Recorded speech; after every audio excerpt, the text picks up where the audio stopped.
Grave is empty, hope is breathing, light is breaking through the darkness.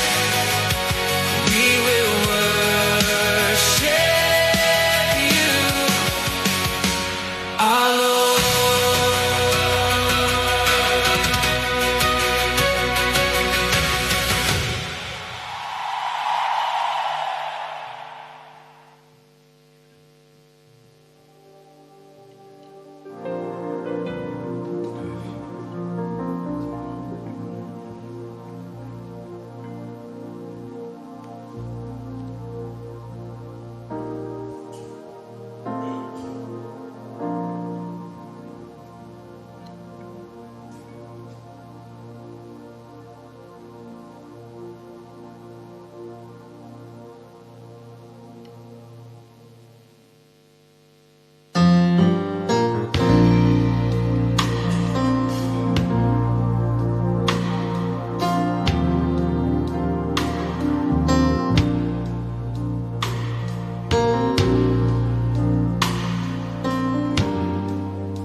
Ki paspasi loto fia he bongbongba.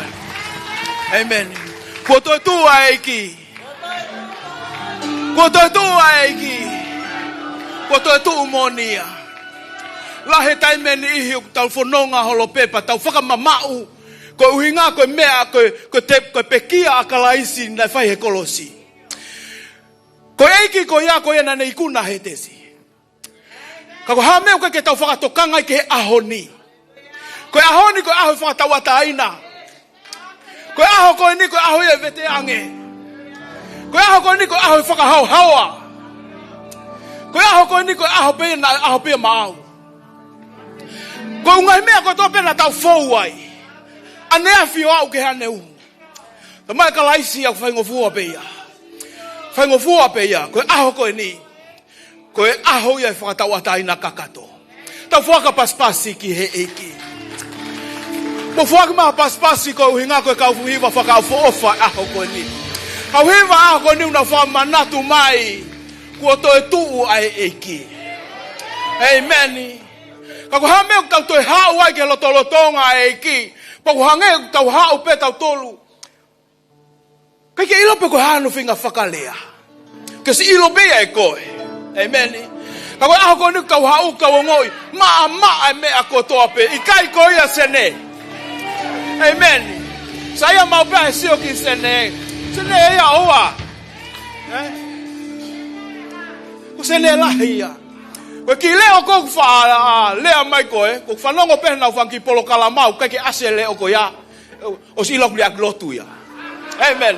O si liaki lotu ia. Ka pato e hala pe sa pate hokoko. O si lo pe kuto liaki lotu pe ia. Ka koe aho pe koe ne e meni mai kau ilo isaione ali ako. Ko whetai ke eki. Oua, fefe kau tau mako ni. Ko meri poane ia. Oua. Koe kolo ia kau. Ko whetai ke eki. Aho koe niu ta hota tomu alotok fia. Aho koe niu ta hota tomu alotok whatawata aina. I kake tau toi sio tau tolki ha mea. Si aki ai mea kotoa pe. Kau mawhao atu ki he whaka ilonga. O koloa ui maulunga ai otua ia kalai sisisu. Amen. O koe e whakatua melia ki he ka pongpongi. O koe e mea uhanga he otua teu mai ko uhinga ko a pongpongi. O ke ilo he ikai hanga noa e filia. Amen. Ka koho o tānaki mai me he aho pule lulu. O au mai ki he aho ni. Whakakakato ia he poni. Ko ungahai mahaftau ko ia. Oua. Tawa ki he kasetane mo konga tau.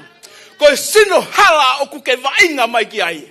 Ko whakakakato ia. Wai ngahi visone lalahi o tau sio ki ai. Ko kamata ke he ongo i ko nanamu mai e tāpua ki ai o tua. Ko kamata ke tauhanga teisi. Ai tāpua ki e lotolotonga ai o tua. Ka koe hāmea o tau tio at ki ai. Koe mau siasi. Koe siasi au kuipe koe fusiasi kau toa. Ka huange haki ki lau maari e fo ou. O ku pehene e mau mea. Hae mea ma mawhataha. Ange ia ki aike ne fua.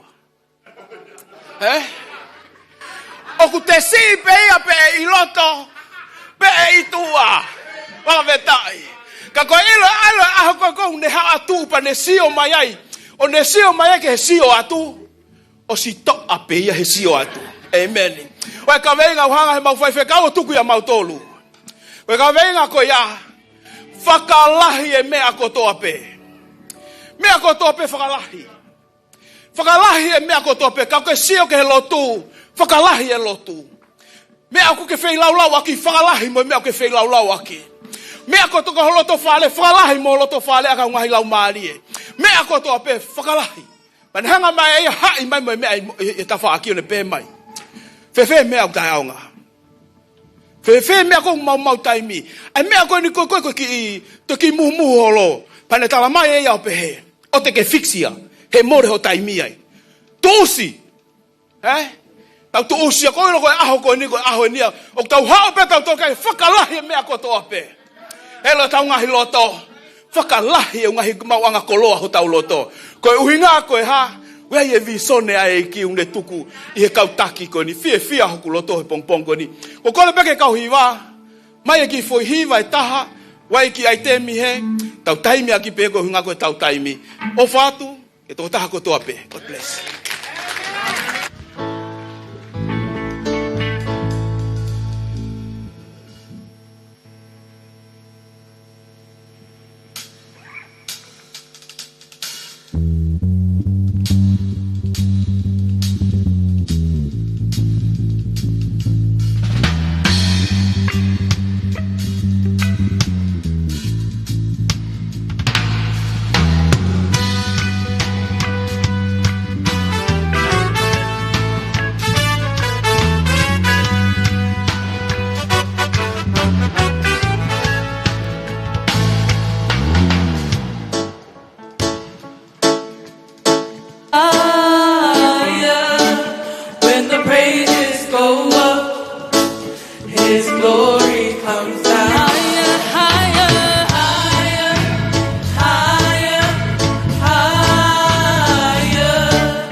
whakawhetai nā whetā puaki.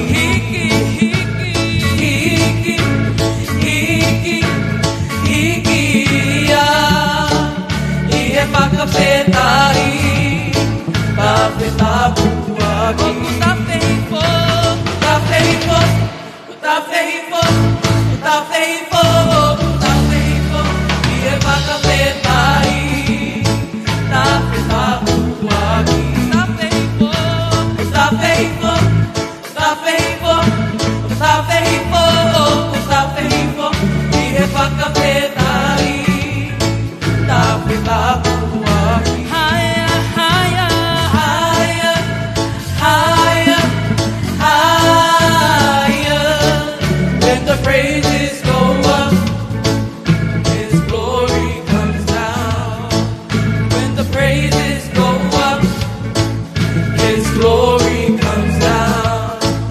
When the praises go up, His glory comes down. When the praises go up, His glory comes down.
Come on.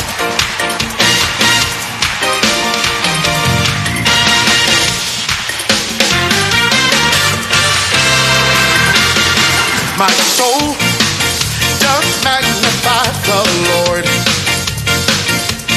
and my spirit praise His name. Even death could not hold Him captive. Even in the grave, He is Lord. Even death could not hold Him captive. Even in the grave, He is Lord. My soul doth magnify, and my spirit. Come on, clap real big. Even death could not hold. Even in the grave, He is Lord. Even death could not hold. Even in the grave,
is no condemnation for those in Christ Jesus. By His blood I have been made free.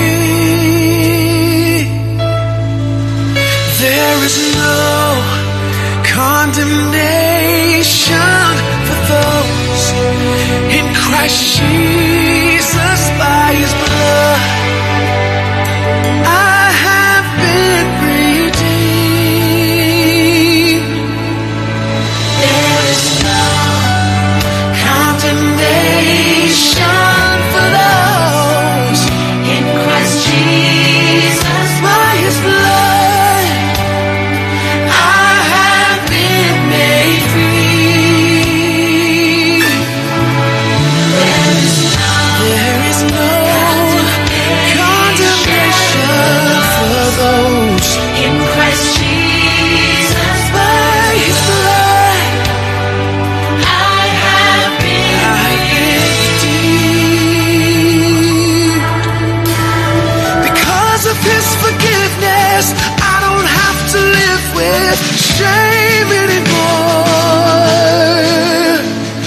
Because of His redemption, no more condemnation. There's no more. Because of His forgiveness, I don't have to live with shame anymore. You don't have to live with shame. No more condemnation. There's no more. Because of His forgiveness, I don't have to live with shame anymore. No, no. Because of His redemption, no more condemnation. There's no more. There's no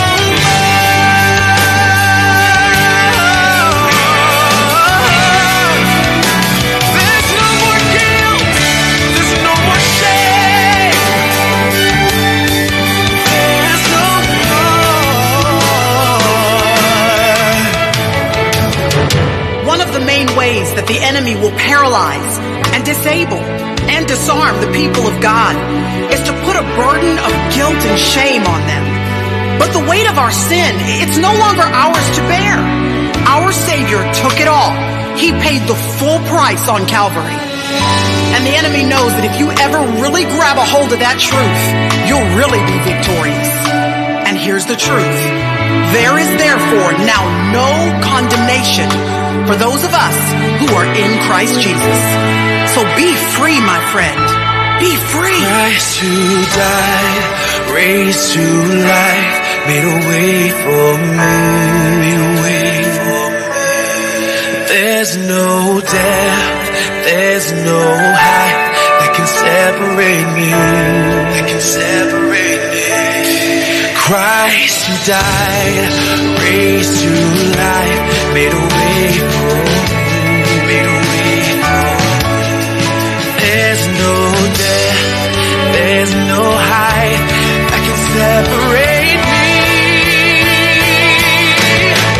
Christ who died, raised to life, made a way for me. Yes, He did. There's no death, there's no height that can separate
Jesus is promise. I have been redeemed.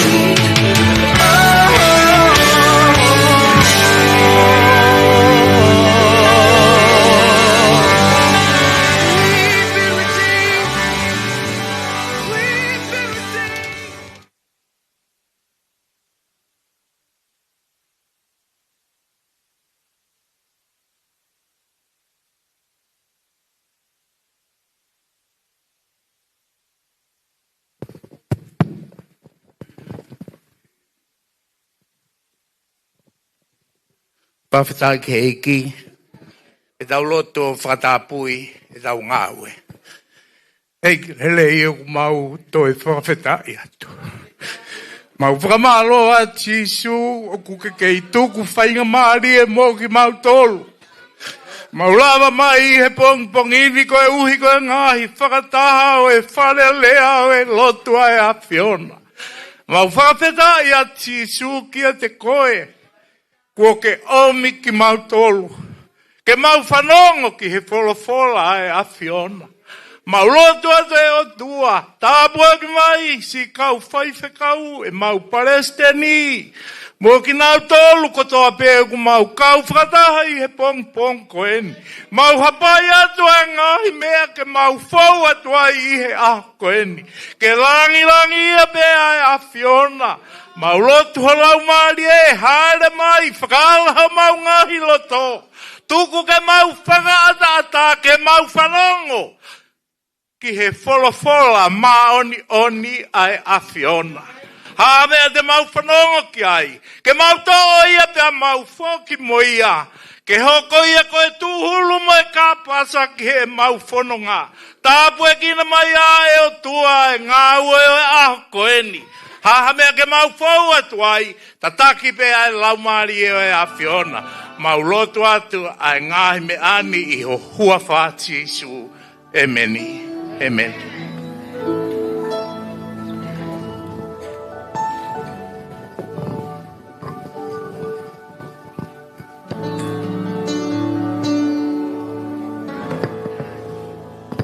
Kolke ta whakapaspas ki eiki.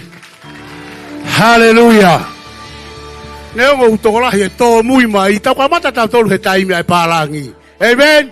Pehe pia sene ia. Amen.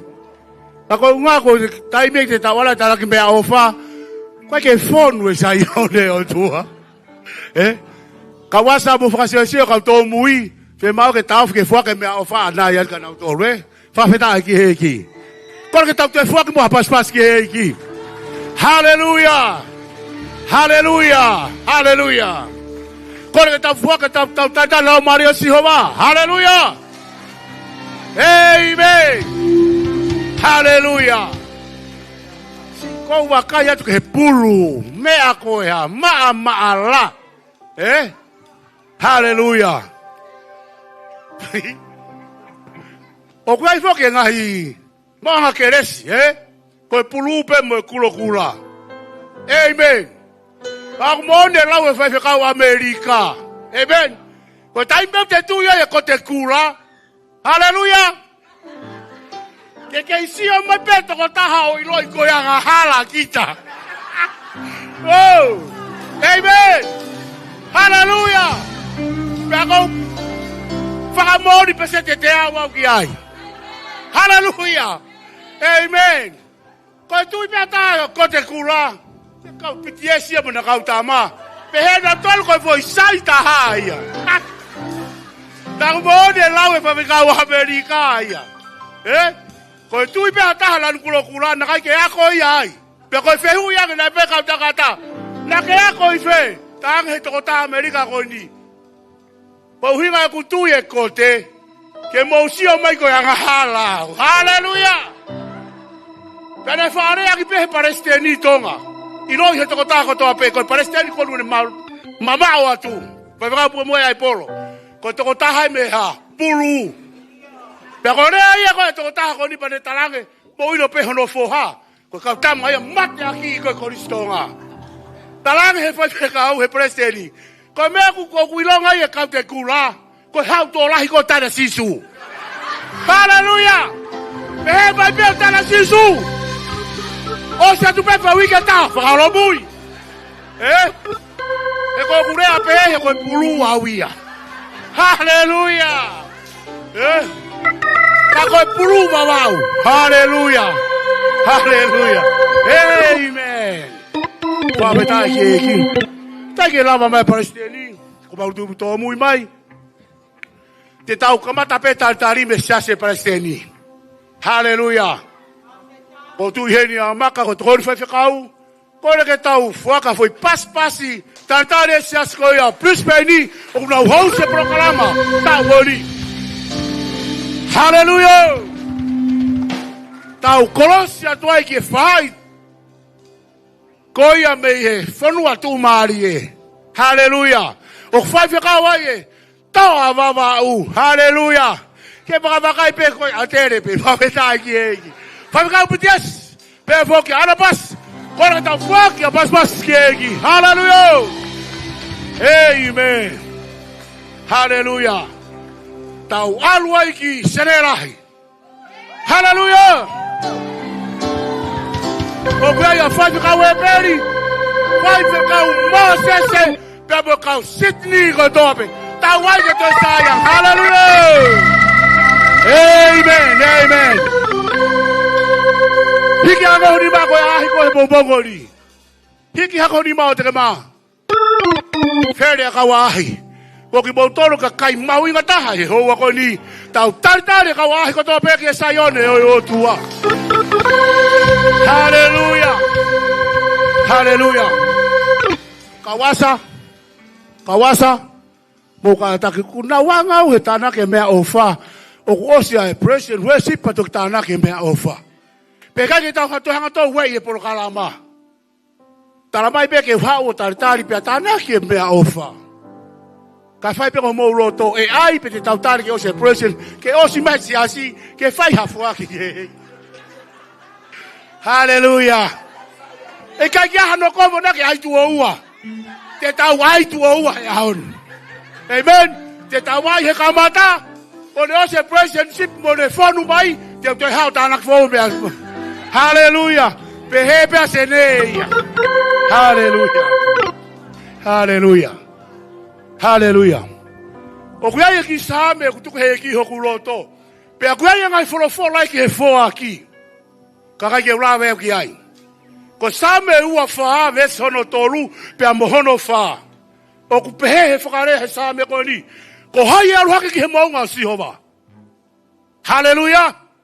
Ko hai aru hake ki he maunga Sihova. Te tari mai he vesika hono whakamata ngā. Ko ha taha ku ni mau ku ha. Maa. Moa toko taha ku roto maa oni oni. Hallelujah. Roi e fuaki o tau whai koe te uki ia. Tala mai he whorofora. Koe fuaki fia koe ha. Hoi fua pe ko fina ngā loia e o tua. Hallelujah. Ko mea koe na whanga ki wei ki mo tolu ke mo fia. Hallelujah. Hike kake honi mana ke fia. Sio koe o tumua pe mo sene. Fe a loto koe mo kautama koe. Hallelujah. Hallelujah. Talma e kare tia. Taha whanotolahe apostolo Paulo ake ki siasi koe ni. Neongo ne toko si. Kaki launa tolu he kau i fu. Taranga he apostolo. Ko tenga te tauto, ko ia pe te tautu. Hallelujah. Kaki kato sisi, te ke utu sisi. Mon whakatu aia. Kaki kato fu manioke. Amanaki te ke taki pe manioke. He kai te kalama ke toha fu manioke. Pake arate aho e utu taupe hawe si. Pake taki a koku o fuhatolu e manioke ia. Mawe kumala, mawe e kalo. Panongo ki ai. Kaki alatu mo toko naki koa ki ho api. Ilo i ho hoa na ke toko fu manioke. Koe whetuke he na ke kai hae. Koe mauri whakautu a ia. Koe tenga te toke kere koe pe te utu. Hallelujah. Tō tau koe ke pureanga e o tua. Hallelujah. Na lawe kai whai whekau koe a o Pilitula. Whai koe fōa ki ka pau koe o si fōa ki koe. Te ke whoki e riunga te au e tāpua ki ate koe. O ko tū iau ki ai. Hallelujah. Noro tonga ho mou sio mai. Amen. Mo whahe whako mou kato. Hallelujah. Ala te kawasa, tāna ki tau ngahi mea ofa, I he pongi koni. Hiva me kau hiva, hiva tāna ki mea ofa.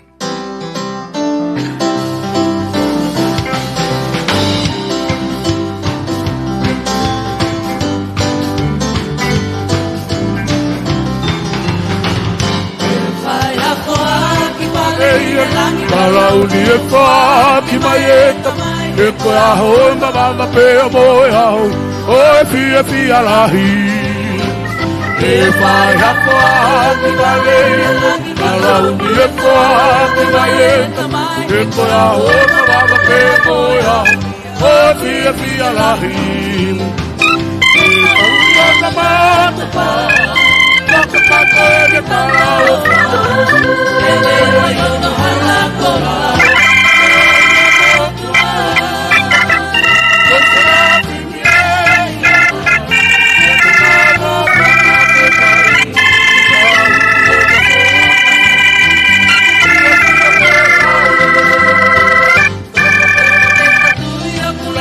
Ia hina paki te a sini sini mesa Koko ama koko ra konu matama Koko ra hau hau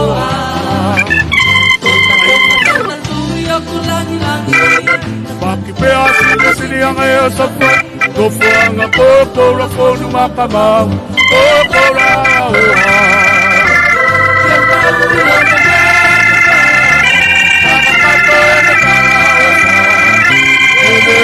no hala kola no te motua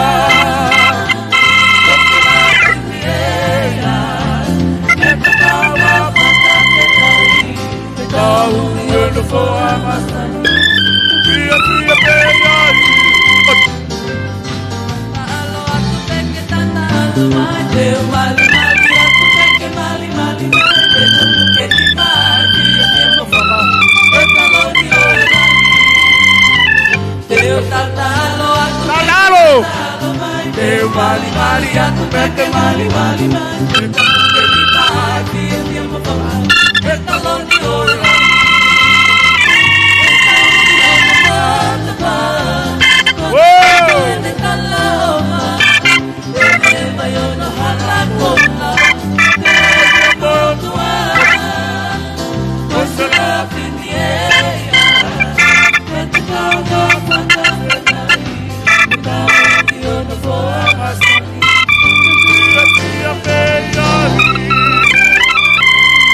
Hallelujah. O tua mafu. O mau whakamaro ki hea Fiona. Ko ngahi nima ko tōpena na whai e whaki fia I aho koni.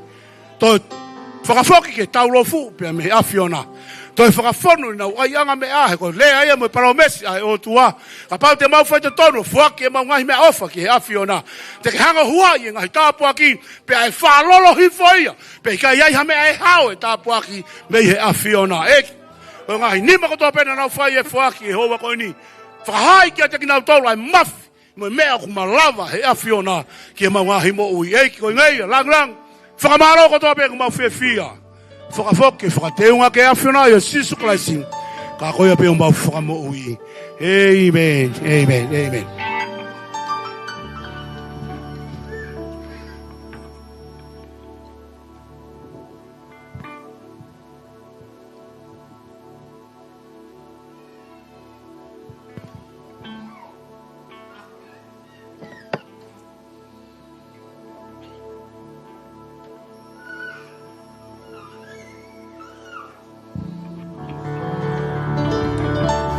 God is good. All the time. Come on, church. We can do better than that. God is good. All the time. Amen. Hallelujah. Kotai tua eki. God is good. Hallelujah. It's wonderful to be in the house of the Lord. Amen. I know it's very early in the morning.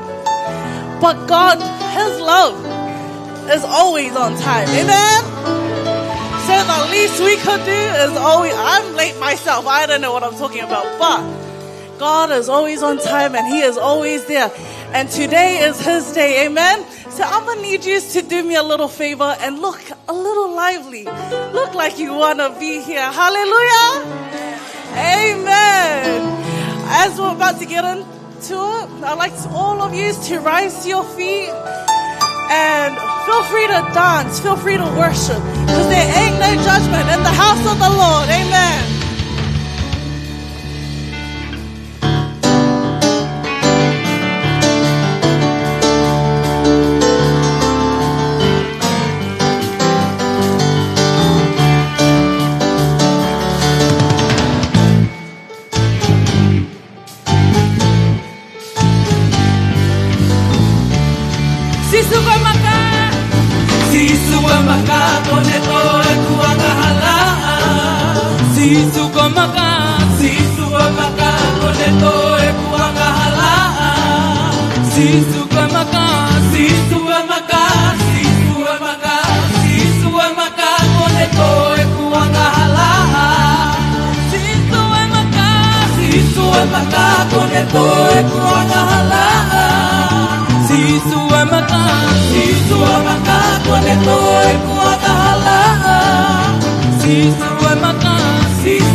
How about you? I love Jesus, yes I do.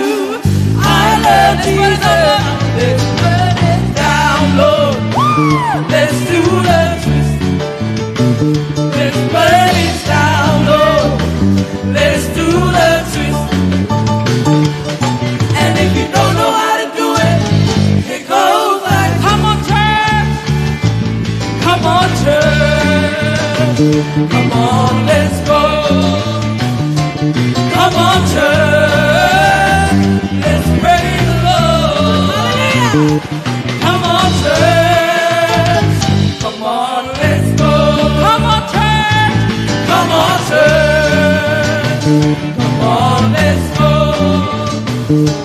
Come on, church.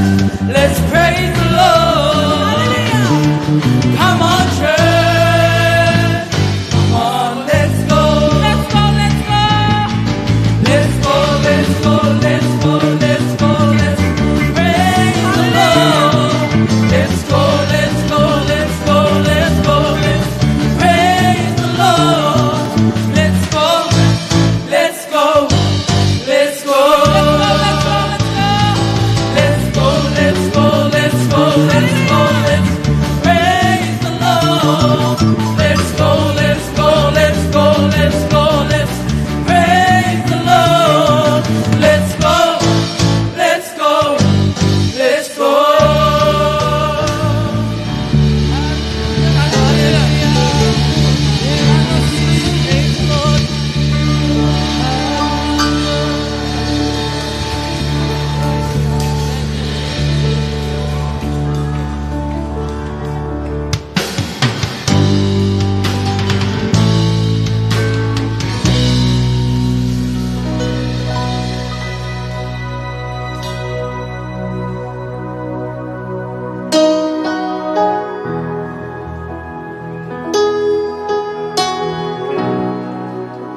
Thank you, Lord.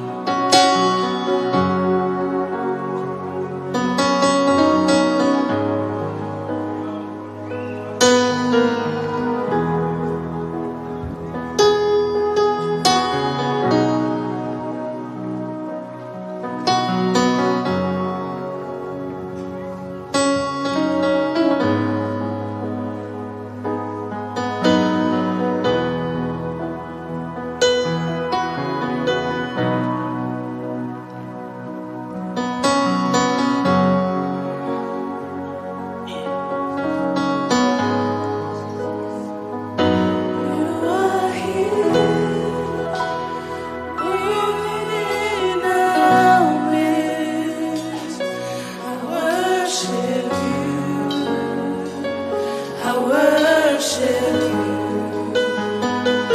You are here, working in this place. I worship you. I worship you.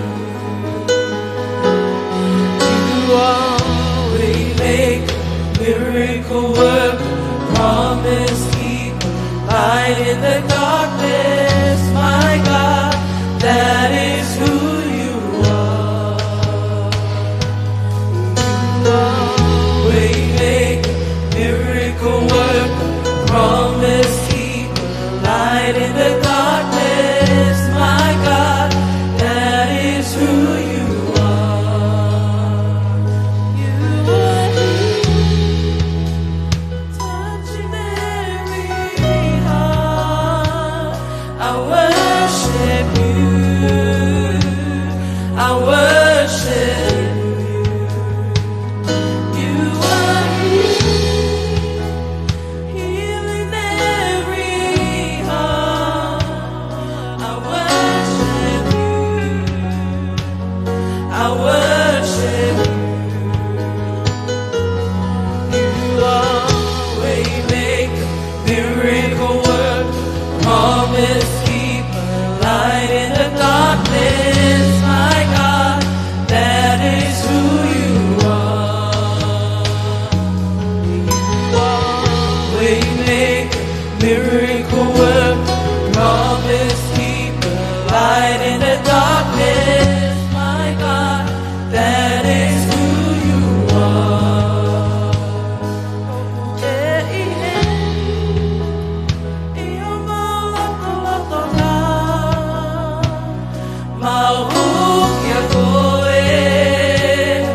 light in the darkness, my God, that is who you are. You are a waymaker, miracle worker, promise keep, light in the darkness, my God, that is who you are.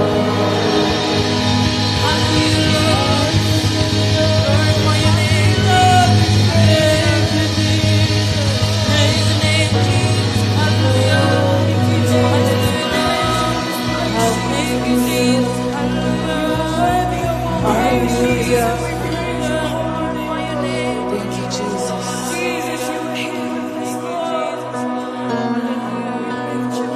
Thank you, Lord. We invite your Holy Spirit to be with us, Jesus. You have risen, Lord. No one else can do what you can do. Lord. And as we come into your presence, Lord Jesus, we ask for your Holy Spirit that it may reign in this place, Jesus. You have risen from the dead, and no other God can do that. You have risen for us, Lord. We come into your presence, and we ask that your Holy Spirit may reign in this place, Jesus, and that your congregation may lift their hands and worship you, Lord. We thank you, Jesus. Hallelujah, Lord.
Praise your wonderful name, oh God.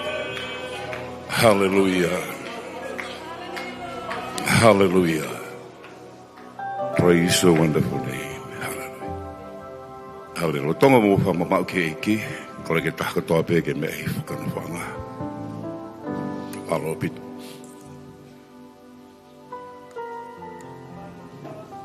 Praise the Lord. Taho ko tu ki he. O wa mau inga ko en.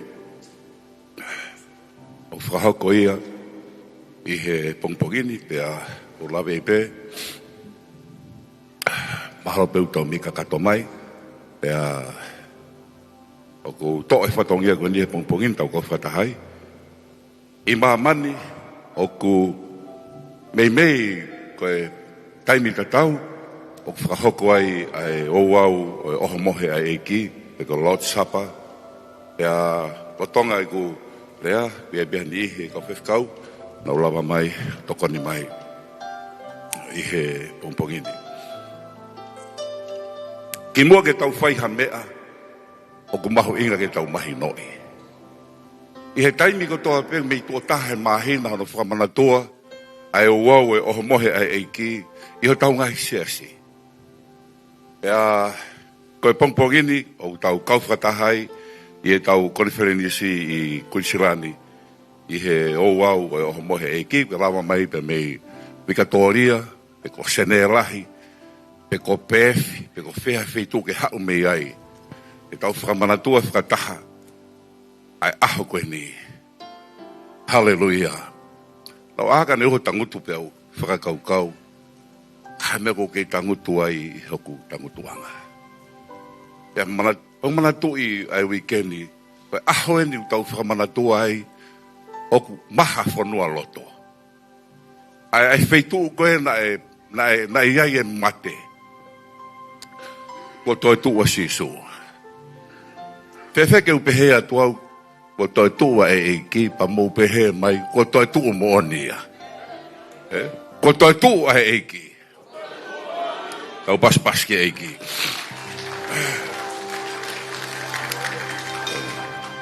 Lawe taki ke blue, mo red, o he asuri mo kau tama, ya mo kiwaru mo kau blue me he, ya mo haifua ka lanu ke hau mo ia.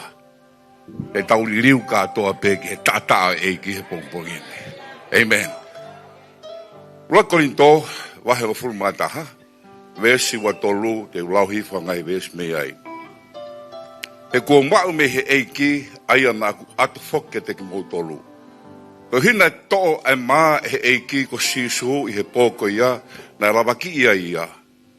Pea hili ane atu ai whakawhetai ne paki ia o ne pehe to'o o kai ko hoku sino eni aia kua momo ko uhiko ki mou tolu. Pai eni ko e whakamanatu kia te au. Pea pehe foki ene to'o ai puhiri ene kai ai o mohe, o ne pehe. Ko ipu eni o e whakafo ou, i hoku toto. Mou whai eni ko e whakamanatu kia te au, i ho mou whaainu ia. Ho ka mouka kai ai maani, mo inu i he ipuni, o ku mou whakahai ene pekia, ai eiki kai oua ke hau ia whanongorere. Pea ko ia e kai ai mani mo inu i hipo e eiki mo tae whakaapa e hala ia i hono sino mo e tata o eiki. Ko ia pe ke to'o ai o wau e pongpongi ni ko whamanatu atu kia koe. O ke ai noa ia eni. Ke takatai pe pake pehe, pe ke maue, pe ke aru ko mou api, o hoko te mea tatau, na ke whai. Ikai, koia o kune mau, ai o wau ko ni tae whakaapa.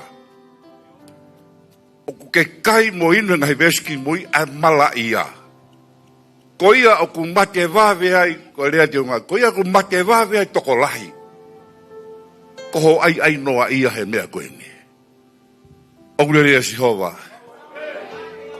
He kei te ke inu eni, pa ke kona au. Ofa mai tuku. Ka ku ke ilo te ke inu eni, mo kai eni, pa ke te whai ha mea ku kovi au tuku he te ke bala ia. Ka ku sai ke ahi ia, he taha kotoa pe. He ke tau to'o maa. Oglori a Jehova. Kau lawa te ngai veski mui. He koi aku kai mo inu, ta e whakaapa-apa, o kune kai mo inu ai mala ia ko ene tae ilo ai sino e eiki. Kai mo inu e ha, ka pau kai ke whakaapa-apa, mo ke mahinoi ai mea ko e niko laui senturi hono whamana tua, Assembly of God. Hallelujah. Ko whamke ma mawha pe e gurea, he ke lawa fua e paone ma mawha e wholofola o tua.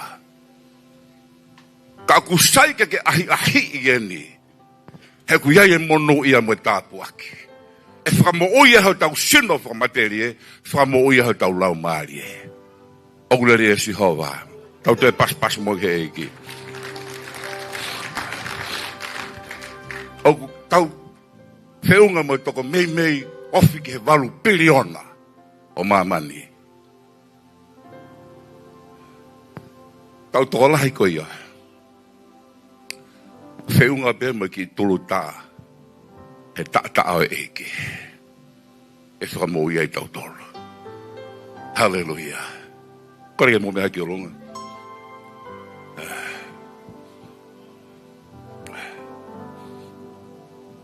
Ke whai lotu.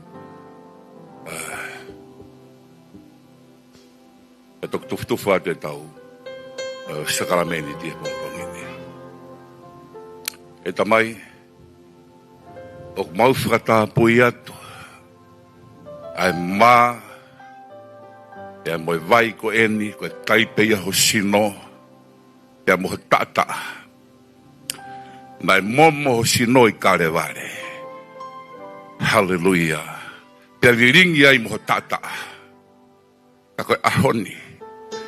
O mau whakamanatua fu fei lau na ke whai. Aonga ia ka ki mau tolu. Kau whai whekau. Aonga ki o mau ngai hoa. Aonga ki he mau whanau. Aonga ki whakamokopuna. Aonga ia ki he taha kotoa pe. Pau mau whakatapui eni. E hoko mai rotolotonga. Pau me lau maari e maoni ane a Fiona. Whakafou atohi o whakamoui e sino. Whakamoui me lau maari e ki he taha. Pene to'o ai o au koe ni. Me tāpu e kina ia i wafa sisu kraisi. Amen. Kore ki kau whewhikau ki nau lava mai. O tufa atu e tau. Ka tufa atu e tau.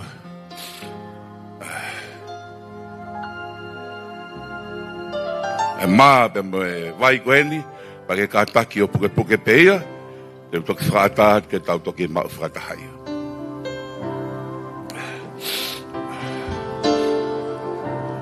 Hallelujah. Praise the Lord. Mo mea whilalo, kapare mole, ka e whakato e tuwha.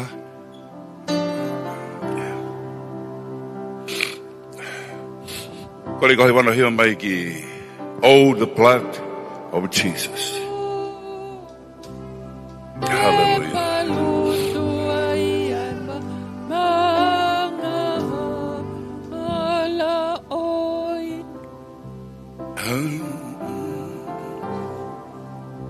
Oh, the blood of Jesus. Oh, the blood of Jesus.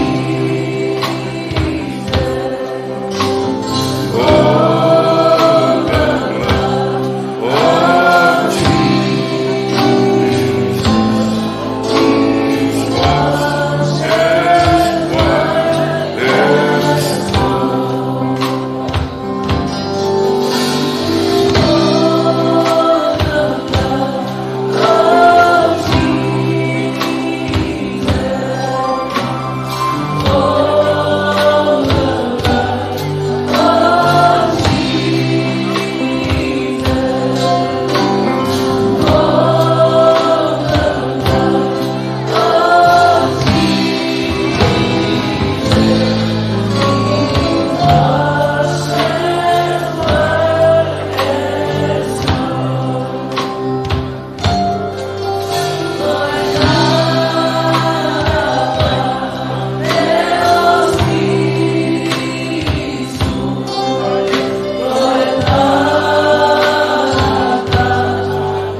whatong ia.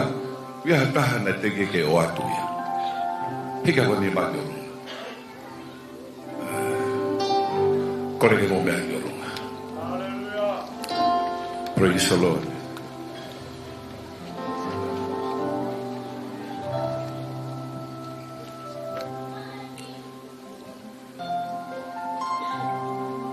Te ulau atu e konga koeni. Me ka hiri te ulau atu ngā konga koeni. Te kui whaatale tau mako toi. Ko mau mehe eiki aia ngā atu whoke te kimoto. Ko ina e to'o ai maa he eiki ko sisu i e pōko ia na rawaki ia. Pea hiri e ne oatu ai whaketai na ne paki ia o ne pehe to'o o kai o ksino eni. Aia ko momo ko hiko ki motolu pai eni ko whamanatu. Kore ki tau maa ko toa maa tata pe ko more.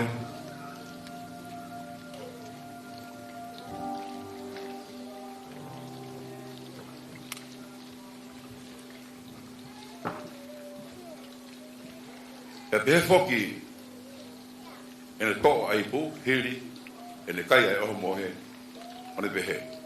Ko ipu ene e whoka fo'ou, o ksino, o toto, o whai eni ko whamanatu ki a te au, i ho mo whainu ia. Tau inu ko toa pehe.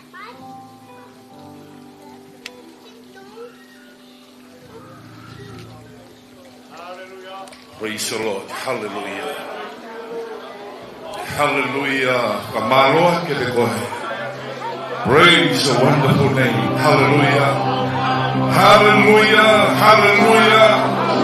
Hallelujah. We praise your name. Hallelujah. Hallelujah. Hallelujah. Malo sisu e ope. Hallelujah. Hallelujah. Hallelujah. Hallelujah. Hallelujah, hallelujah, hallelujah, hallelujah, hallelujah, hallelujah. Kau hiba kātoa mai. Hallelujah. Oh, the blood. Oh, the blood. Oh, Jesus. Oh, we sing together. Kau hiba kātoa mai.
Hallelujah. Hallelujah. Amen. Malo pito mo esklalo. Kole he kawasaga na utoko ni mai ono to e mea koe ni ki tua. Hako le tau ngai whatongia. Malo.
eiki. Whawhe e pe e kau kwae a o sene. Ko nau tolu enu ku hoko atu i he polokalama. O hoa ko ni. Tatu e whakapaspasi ke eiki. Amen.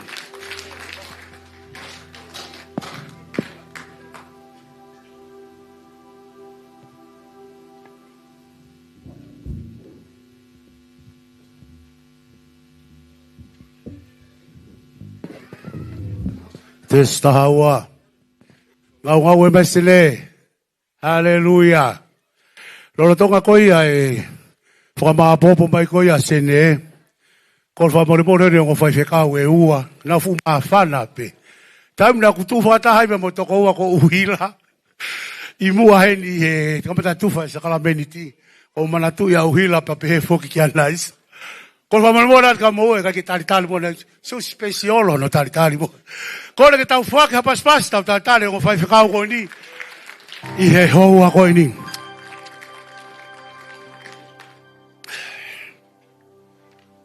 Hiwa mana ke mau hiwa I he aho koe ni. Koe mau talatala noa pe ke kolo ko he wa ni. Hallelujah. Ko tuina e pekia sisu pe ko ne toi tuu me he pekia. Ko ne toi tuu ko tau amanakia ki e ha. Api ko ia. Amen. Hallelujah. Mo nuru mai ke ofi. Tahai mai. Tahai mai mua. Tahai. Ai foki e lue ke ngari ko e hau me sene. Taha me ke tau. Mo taha me ki mua.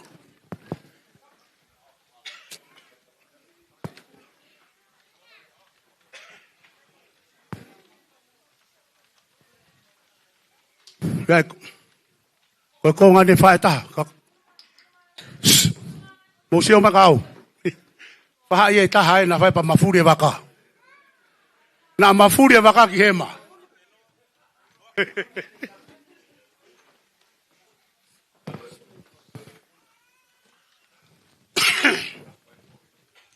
No pere, asimai.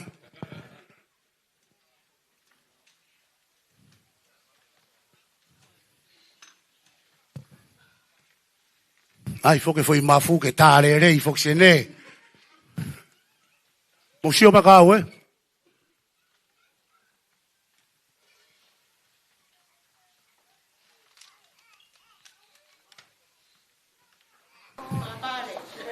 Hallelujah.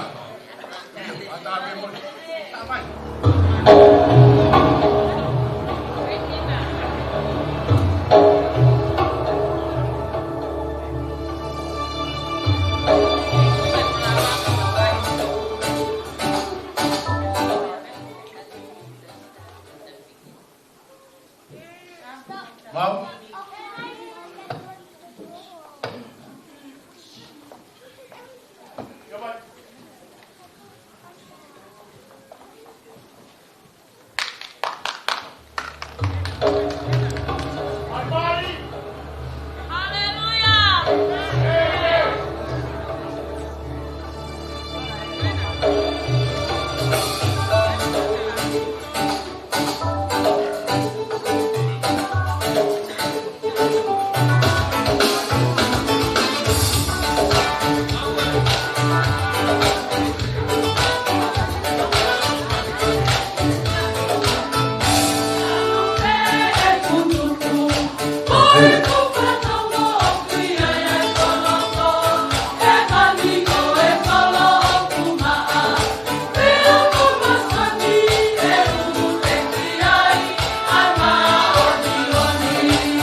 Haleluya.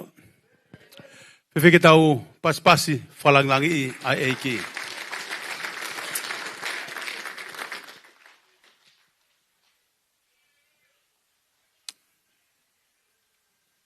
Koe tau hoko atu eri ki heno.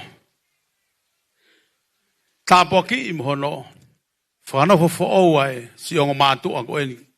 Kena hoko ko ha whaiwhekau hoko i ho tau. Fonuani plus Spain, pepe hefo ki Australiani. Pego fefia ke frafea o sayasi ka ma Ceyloni. Kena katak mai ki mua.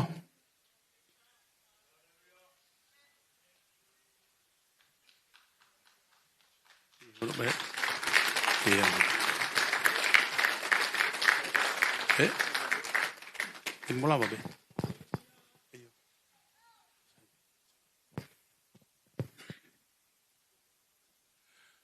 Koe ne si ongo mātua, nana whakakaunga maari e he taha ho tau siasi.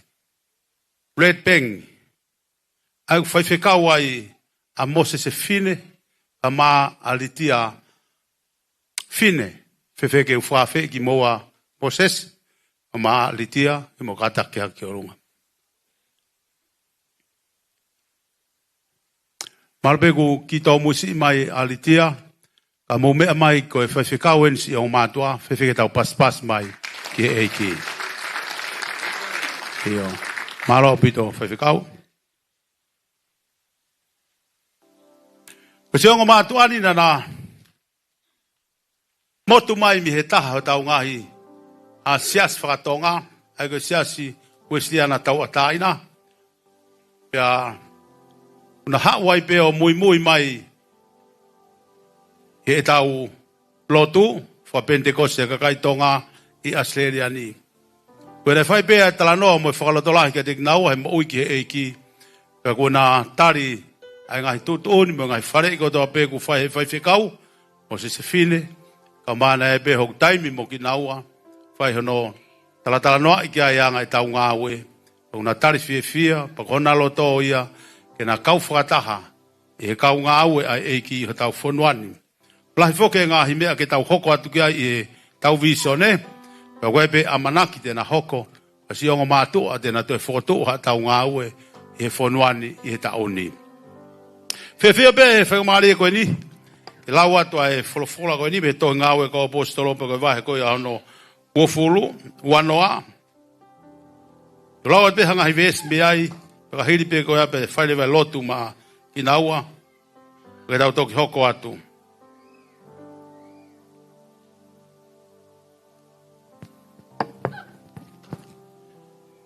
O Saias ka maa Seloni, mo whanau lelei pe ki he wholofola koe ni, ko mo ako naki pe ia, pea mo ako naki whokia ki nau tolu, e mui mai e tek mo wā. Pea koe ni, ngā ue wahe ua noa, pe koe vesi hono ua wā, hono ua hiwa pe hono whakarea. Pea koe ni, whakai o kou alu haisia i loto ki Jerusalema, pea kui kai te ilo e ngahi mea e hoko mai i ai kia te au. Ka koe ni o ku whamoni mai he lau maari e maoni o ni o pehe. O ku tatari mai kia te au e ngahi hai mo e ngahi whamamahi i he kolo kotoa pe. Ka kui kai we i ai au. Pea kui kai whok te ulau, koe mea mahu inga kia te au e ku mo ui, kai kehe ke whaosi i he whiawhia ai lākanga. Mo e ngā ue kua umau mihe eiko sisu. Ke u whamoni ki he ongongo lelei o al-ofa ai otua. Pea koe ni, wakai o kou ilo e kai te motoe. Te moutoe mamata ki hoku mata. Aki moutolu kotoa pe kua malanga aki ki ai. Ai pureanga o otua. Koe o kou whapapau. Fra mōni atu ka teki mōtolu he ahoni, o kou maau me he loto o i kakai kotoa pe. He nai kai te ka ofi, ai whakahaa ka teki mōtolu ai whinangalo kotoa pe o i otua. Koia ke mō wakai ka teki mōtolu, pe mō i whangasipi kotoa pe, ai a kua whakanofo a ki mōtolu, e he lau maari e maoni oni, ko hono kau tauhi, ke mō whawhanga e siasi o i otua. Ai nane whakatau aki, hono taa. Pes whakaosi. Heo kou ilo eni, ka hiri e ku alu, e hanga teki mōtolu e whangaulofi, whakamālofi, pea i kai te nau mamae ki e whangasipi. Koia homo ako naki, pea kou tui pe hoko ako naki, e teki nau tolu e mui mai, e teki tau tolu, koe whanatola e mea apostolo, e teki moua o sai, ma Seloni. Ko tui pe ko e ngāue amanake mo fōatu ai, ne tikai ke mo sio ki ai, tikai ke mo ala ki ai, tikai ke mo nofo ai, ka ko tui, ko e ngai mea fōu ko toa ko ia, ko talatala tonu mai he apostolo, o ku teu mai ai ngāue, kia teki moua. Kai ke palomes mai ko e ngāue whaingo fua. Ka ko e ngāue ni ko e ngāue tāpua, hangek pulea ke apostolo kia Timote, ka pau kia hangau lelei he wholofola ke whiri ki ai, Fili ke ngawe whawhai whikau. Koe ngawe lele ia ke fili ki ai. Pe ko fili ki ai. A Osaiasi he aho koe ni. I tau tū whakata he ao e siasi mo. Konferenisi waf maa no i ahoni. Ko tui koe aho ene e kai ngalo ki ho mo ui. Oro o atu he otu a ke re koe e whatongia. Ke hoko ko hatangata. Ke whalalat ke re koe ai kakai. Mo whanua. Mo siasi. Kau me mipa. Ko hite ke whai hano tā ke kina ki nau tolu. Ke mo ui whakafolofola. I he kahau. Ho mo ui foki. Seloni. Ke hoko foko e tokone lei. Ya Osaiasi. Alatini. E aho koe ni. Ko tui koe aho mahu inga e ni. Panga he otua. Hui ki moua ki he ngāwele lei. Ke mo hoko atu ki ai. I he toenga. Ho mo ui. Tāpo kina ki moua. He otua. Kore peke te ki tau tolu. Siasi ke mo kata ki haki o lunga. E tau whai halotu ke tāpo ki. Si ongo mātu ani. E iai maupe nima lelei o e otua. O ne alo o wha. Ke ne whakamalu he hala whoronga ko toa pete na iai. E otua mafi. Koe otua koe lau maari e maa oni.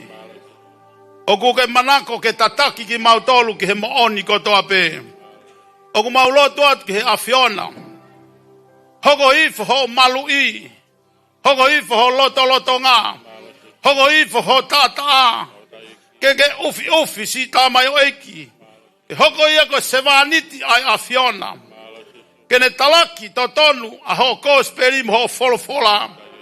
Ilonga hataimi o whaingata ake ke iai pe o tua o ofi ai. Ke tokoni. Whakapoto. Mo ke tataki ia ke he mooni ko toa pe. Tamai e ko ulot ko uhi ko mo i whakasino. Ke mo i lelei ho tamai o eki. Ke whakahoko lelei e ngahi whatongia ko toa pe. Te ke ui ia ki ai he kahau. O ku maulot ki ho awhio ko uhi ko Ceyloni. O ku maulot e tua ai pani. Ho lau maari e maoni oni. Ia Osaiasi. Kai pefo ki a Ceyloni. Pake ke ufi aki. Ho tata e na mo ui. Ke longa ngawe kovi ai whiri. O tene hanga whakatu ai e na mo ui. Ka tu ke unu peki mua e na mo ui. Pea whamama upe ki he awhiona. Pea tuku peke ma whao atu e tua. A e na whakau. Ke ui maoni oni ko ke whai ki e na mo ui. Pea ke hoko e na mo ui. Ko e whamo i lau maari e ki ho pure anga. Ko e maulotu pea mo mau kore. Malu i asi ongo matu ani. Whekau i atua ki he potu ngowe ai awhiona. Ke na whai hanga au e mau inga ki he awhiona. Ko a whamo i lau maari e ki ho pure anga. Pea te ke langi i ai. I a sisu kalais ko mau eiki. Ka ko mau whamo i emeni. Kore ke tau pas ka langi i eiki. Eloni. Tāpo e kina ko e eiki. Toko nelei. I o hoa.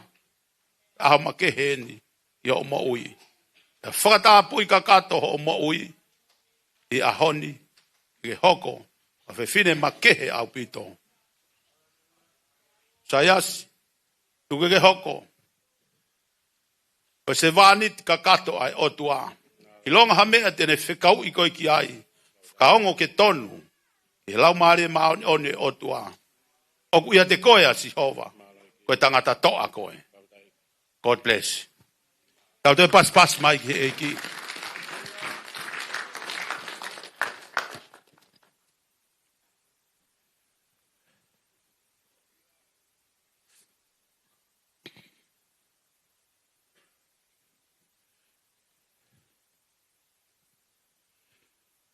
Koe konga hono ua o e tau polo kalamana e whakahoko mai o kuai si ongo mātua kuena e na ki pepe fo'ou o mai ke na whiawhia ke to e tāpua ki mua ke to hoko atu e tau malanga. Ka koe ko kore whakamore ki he konferenisi e kai ke ASEAN he tau polo kalama. Ka ko kore whakamore pe tupe mua ke hu mai si ongo mātuani mo e na tama ke whae no tāpua ki. E koe pe mo tau polo kalama tahan, ne kai ke asia tau polo kalama. Ta koe polo kalama ma uinga ia. I longa hataha ku tui ki he folofola o tuama, pe kia mo te tu a kalaisi. Fe mau ke forward he baptaiso e vai, ne kai ke asia tau polo kalama. Ta koe kau fai whikau hen ki ke whetu taki ki ai, hiki ho hingoa. Hiwa ke hongo furu a pongpongi, e whai ai polo kalama ko ia. Koe kou whamalo ke eki, kou whawhi i rewa si ongo mātuan, e na kātaki mai, ke hoko atu, ai lotu, mono tāpua ki, ai pepe fo ou. Whewheke tau tu e pas ke eki.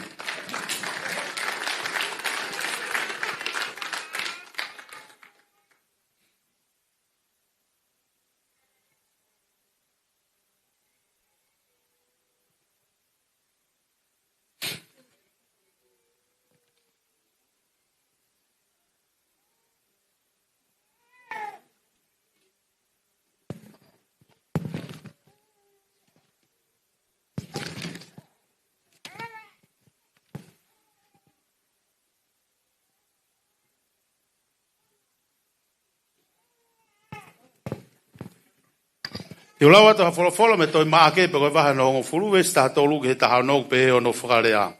Maake hongo fulu taha tolu ki he taha nok pe he ono whakarea. Koe mōni o kou talat kia teki mō tolu, koe ia i kai tene mau ai pure anga o tua o hange ko ki tamasi si i. E kai hu ia ki ai. Pea fua hake e ia, a ki nau tolu i hono ni ma, o hiri whaki ki hono ni ma. O hiri whaki hono ni ma kia teki nau tolu, mo ne tāpua ki nau tolu. Pēne haere atu ki he harana, e lere mai ai toko taha, tūru tui kia teia, whehui kia teia. Eiki, lele, koe hāti u whai, ke u mauai ai pure anga, tainga tāmu. Koe hoko mai ia ai whehui ko e ni hiri, ai tāpua ki ko ia na e whai ko ia e siso.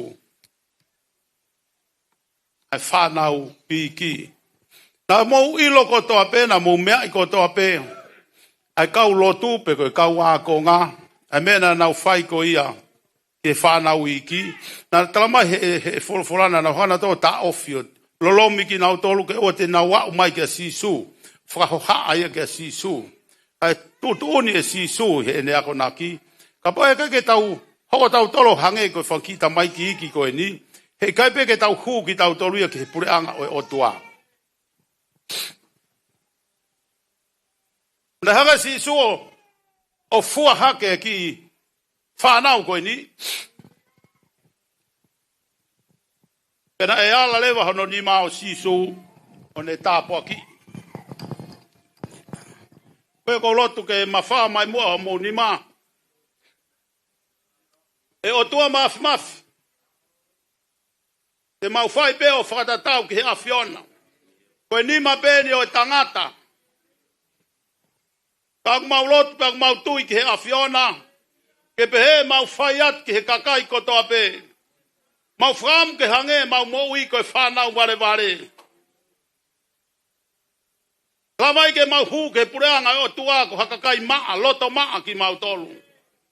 O mau lotu ki ho awhio, tāpua ki tamasi ini.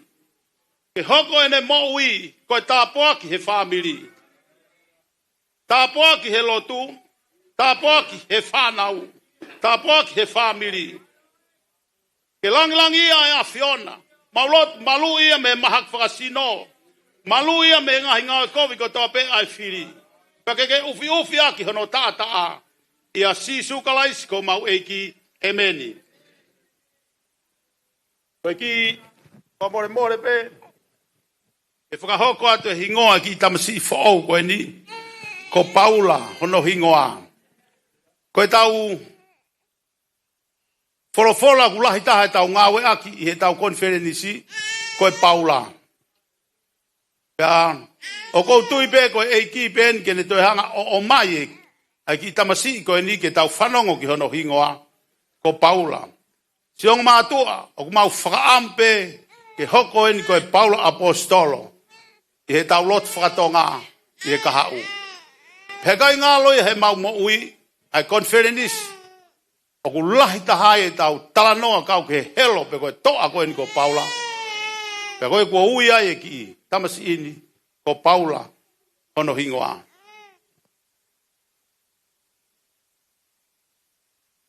Kono whakaiku koe taria uri. Paula taria uri. Whewheke tau pas whalangilangi i mai ai eiki. Paula taria uri. Tuke ke hoko ko ha whaiwhekau i ha aho. Ke malanga i e kōsperi ai otua. Ke whamou i ha lau maari e ki he pure anga. Ia sisu kalaisi ko mau eiki. Emeni. Tau toi pas ki eiki. Apetai ki eiki. Apetai ki eiki. Amen.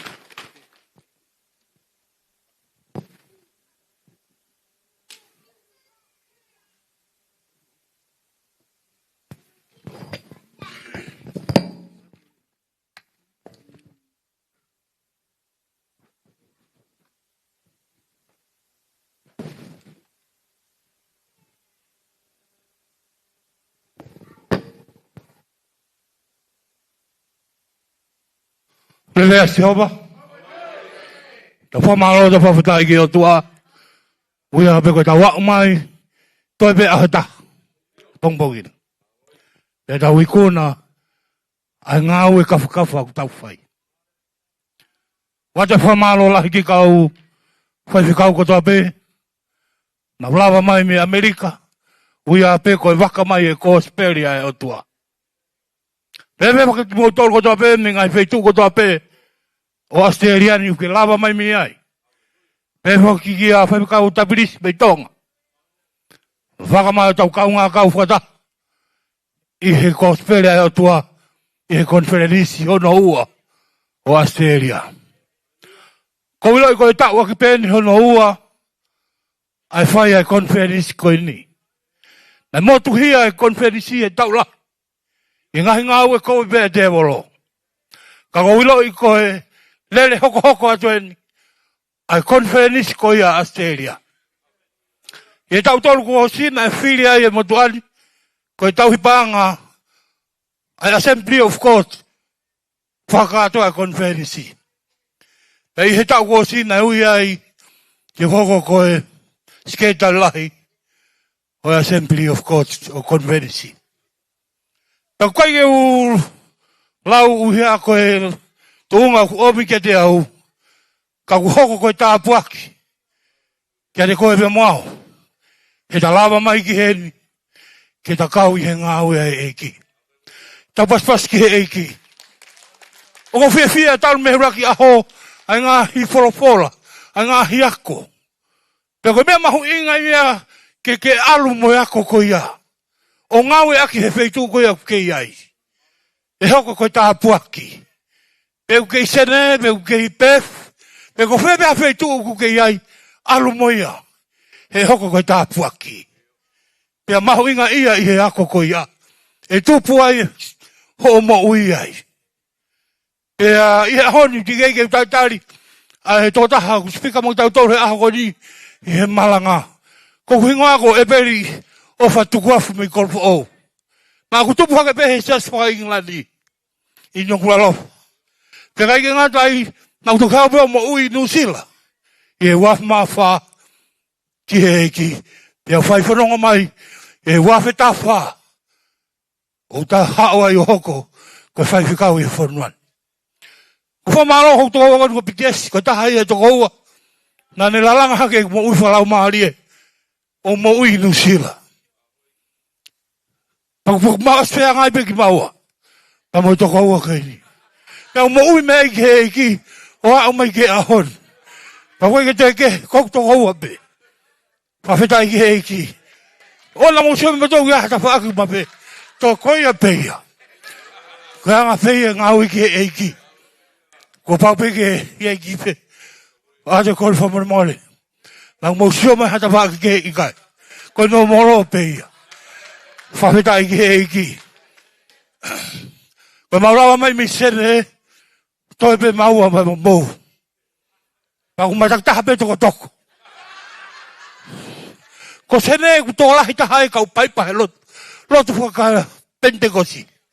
Pa ku nata utpina tō sio me ka maua. Mako siase taha tolu. Whaka atoa sespa pentekosi. O ku nata utpina sio mai.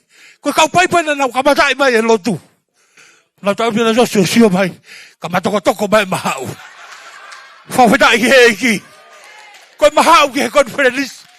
Aho tau siasi. Kau nau whina tō tak tā whālere me nau siasi. Kau nau assembly pe. Pa sio mai me ko hā mea hoko. Whawhita i he iki. Tau pas ki he iki. O mea utai ai a sene. Sa feitun.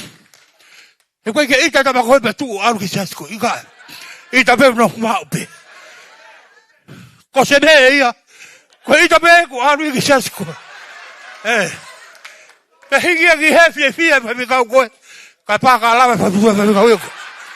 Pa pitau ki he iki. O meu sai ki he se pe he ia hen. Tau pas ki he iki. Tau tari. E tau pas teni. E reo mea forfola. Ma tau toru. Ha mea urea mai iki. I tau ngai mo ui. Tau waku mea. Malo awetu.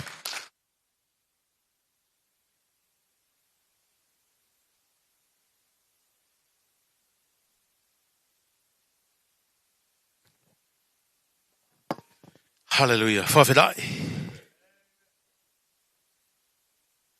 Oku ikuna maupe ai eiki. Na longo I whanua loto a mamani o nau whakaukau ko hea mea hoko. Koe ahoni. Koe ahoni ku tala noa si su lahi tahai a mamani. Koe tui pena ke hofo hake he pongpongini. Na ia e talanoa na ke whai, ka kou whawhi I koe, wahei mo e aho koe ni koe aho talanoa si su ia. Ia ka pau e hoko pehe atu ai pe tau talanoa si su kou tui, koe hola lere ia tau konfereni si. O te ke talanoa I au, pa o te ke toe talanoa I hataha, talanoa peka si su. He koe ngahi talanoa koe a he aho koe na e toe tuua si su, koe talanoa ia na e lahi taha ko hano awe holo. Ka kou whaampe ke toi pehepe ai ahoni. E tamai, o kumau whamaloa ki ho awhio. O tua koe lau maari e maoni oni. Kuma ui tokoni mau pe ki ho lau maari e tokoni mai. Alo ofa mai ke te kumau tolu. O kumau iheni kumau fie whanongo atu ki ho folofola. Folofola mai e kumau whakaongo atu ki he awhiona. Mau fe mau e pani makehe ai awhiona, ki o se vaniti, mau fe mau ho tokoni he tapa kotoa pe e mau ngā we. I tua, pe moloto. Pe ke hoa mahu inga ko e ni, mau lotu ki ho awhio. Alo ofa mai, tokoni ki mau tolu ke hoko e pong ko e ni, mo hoa ko e ni, ko e hoa tapo aki ki he mau ngā we. Pe kaya halelei mo halangi te mau fia pe ke to e whakafoki pe, whakateunga aki ai awhiona, ia si sukalaisi, ko mau eiki, ko mau whama ui e meni. Tuko e whakamari e ko eni. Hai ku usio ke a skalu.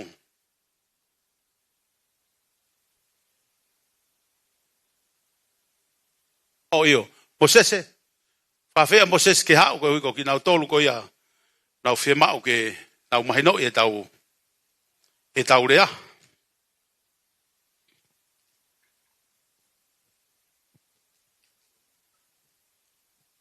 Mo sio lele mai pe kia mo me lele mai pe ki maua e matu atu apa ku ikai pa ma alu ke olunga sai pe eo tau pas ke eki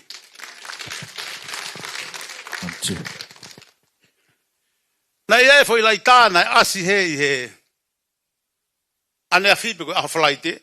There was a picture that was shown here last night or Friday. Now tanga ke to ta ha ko na ai ko lai ta. I told that person to put up the picture. Who did that? Oh, it's us. If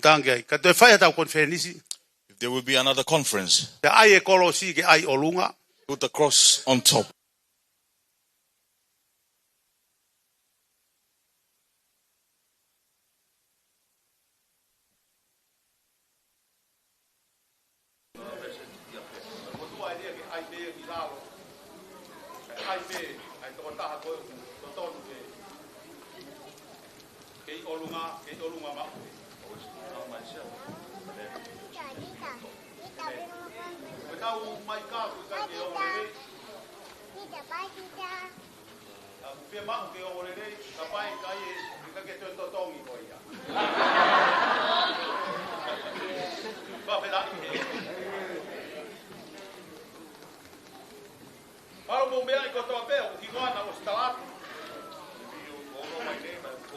Ako mali mo fefine talabo ta ako heta conference ko no hiwa Amelia.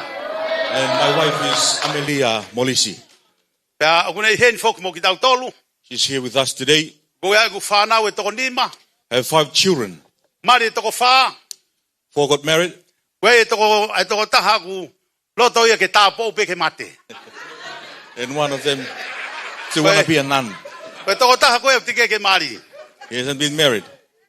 Pa ku nei nau hen ko to pe mo kitau tolu. They are all here with us. Ho nau po pe ke tau nga we. They are supporting our church.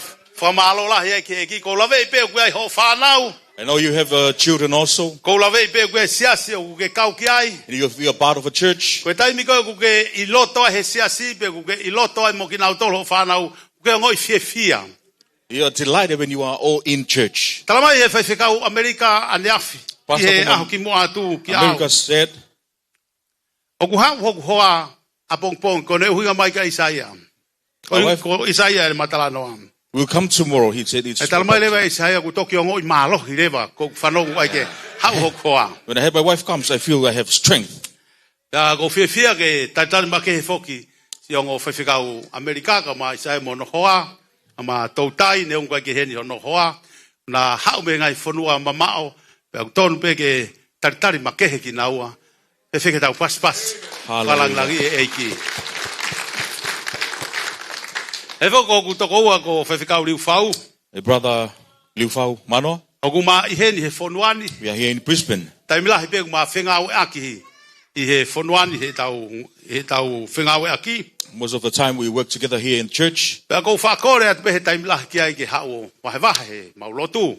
I was requested him to come and preach in our church. Pea koe taimi kune whakawhi I atua iau. And he also invited me. Pea ku kau eni hoku ngahi best friend ko ia he ngawe I Australiani. One of his best friends here in Australia. Pea koe ko fia ke talitali lea hurita ka ma Liu Fau unai heni I aoni. Whewheke tau pas. Whalanglangi ai eiki.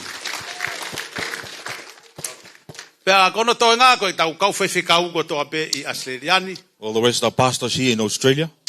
O koe pe ki whewhekau a tau tolu ko fia pe ke toi talitali makehe ai toko taha ko ia. The pastor here would love to welcome him. Whewhekau uhila ka ma whatai. Pastor Uhila and Fatai. Koe wheitu ia mamao taha ko ia Australiani koe na hau mei ai. Father's part Pe tu ko Newman.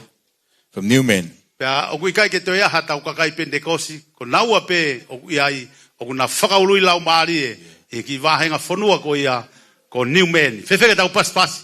Whalanglangi ai eiki. Pea whoke ku talitari ai ngai state ko toa pe ku lava mai hange ko Meripoane. Pea pehe ki Miritula. Pea pehe whoki Sene. Koe tau ngai state pe au koe tau ngai lotu. Pea pehe whoki Brisbane. We also like to welcome all the states here in Australia. Be a part of the Assembly of God. Koe koe mau whakamuia e toki whakahoko atu e aho mo taimi ke toi whaia e tau konferenisi o mai. We'll let you know our next conference. Ka ku mau whakamu pe ke hoko atu pe tau wheo pehe. We'd love to continue on our fellowship.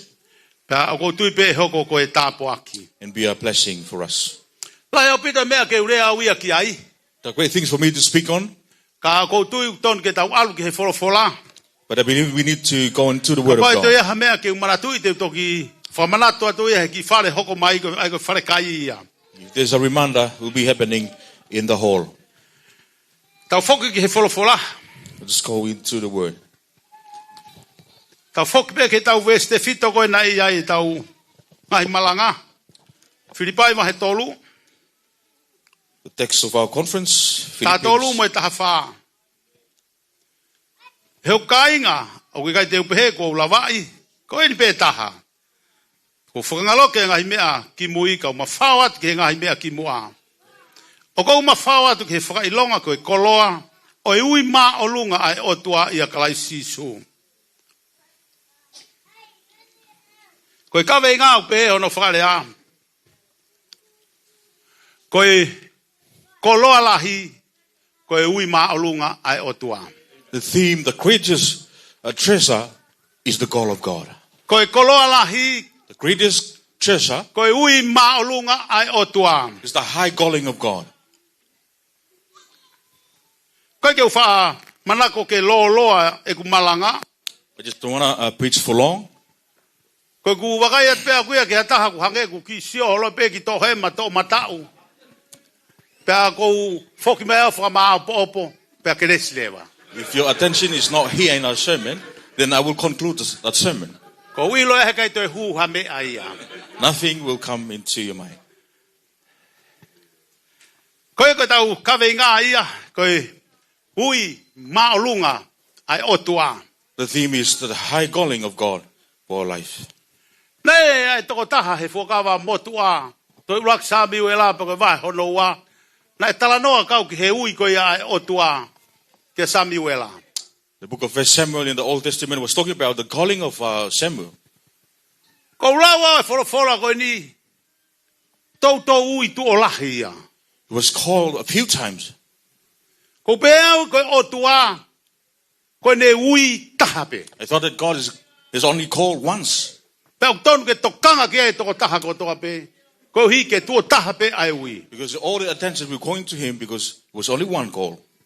Ta koe ni aku ke lava pe ke tau ui mai o tua ke ki tau tolu. Yeah, it can be called twice or more. Ia ki tala noa ko fie hoko atu ki ai. The story will continue on. Ki tala noa pe nia nau whanongo ai nei o sifai. It has been told the Pea story koe for toko us. taha Pentecost pe na ne whai tala noa koe ni. It's the person from the Pentecostal movement. Manu nai ko hatau e nia ua noa ko osi. I had this 20 years ago. Koe ki tala noa koe siana ko Merino. The name Melino, Kono mari ko Mere. the wife is Mele. Nei na ki tamasi ko Maka. The son is Maka. Kei si ko ia a Maka. When he was young, Alu mau pe fine ki ko ia ku ngai paanga. the mother always go to work. Panai pe na whanki monu manu nai tuku pe tua. They have livestock at home, Whanki moa. the chicken, Koe me whanki kosi. and the goats. Ta koe wholoa mai koe ia ai fine ki me he ngā ue. It's been a while that the wife is still at work. Ka ko mere ia, ko hingo ia ai fine ko mere. O kune ui whakakonga pe e ia. Ai hingoa ko ia. O Merino. It just shortened the name of her husband. Ko ia kau fine o te ke wha ui whakakonga ai hingoa ho mari. Just call your husband Wha full ui pe name. ia e mere. A Merino ko me. Call his husband Man. Pa kua alu mau pe a Merino ngā ue mui he pe ki a te. He worked at the back of the house. Mone wha sio pe ki he ne wasi. Look at his watch, Ko me tuku mai a mere. whether his wife is finished from work. O vare pe kulere ko ui mai motu a ki he kire ka Maka. And the father called the son, Maka.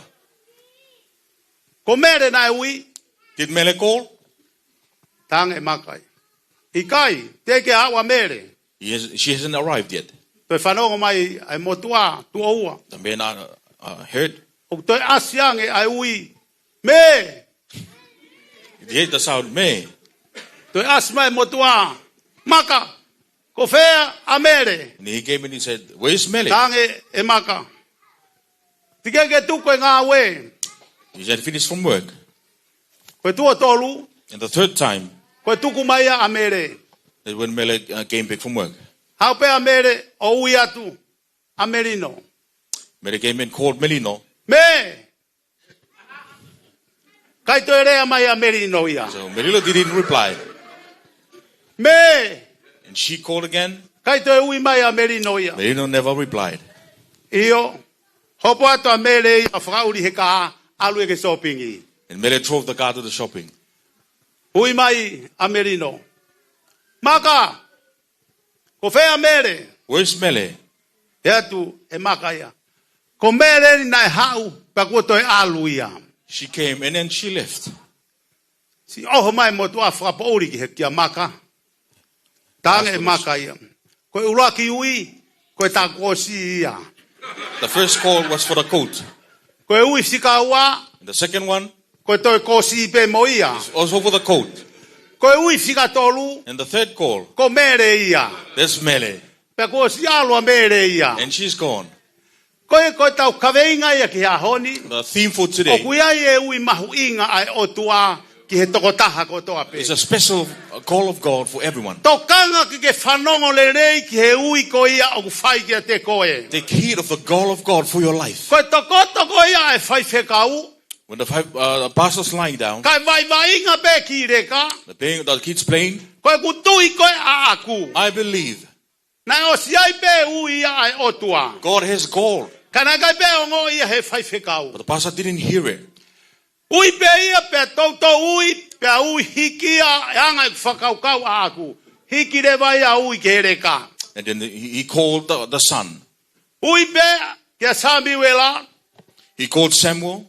Kutoki a mai rewa ai whai whekau. And then the pastor woke up O whakatotolo mo ne eke ke he ki reka. and questioned the son. Koe hame na e talatu he tangata koe na e ui mai he tokota koe na e ui mai ki a koe. What did he tell you to do?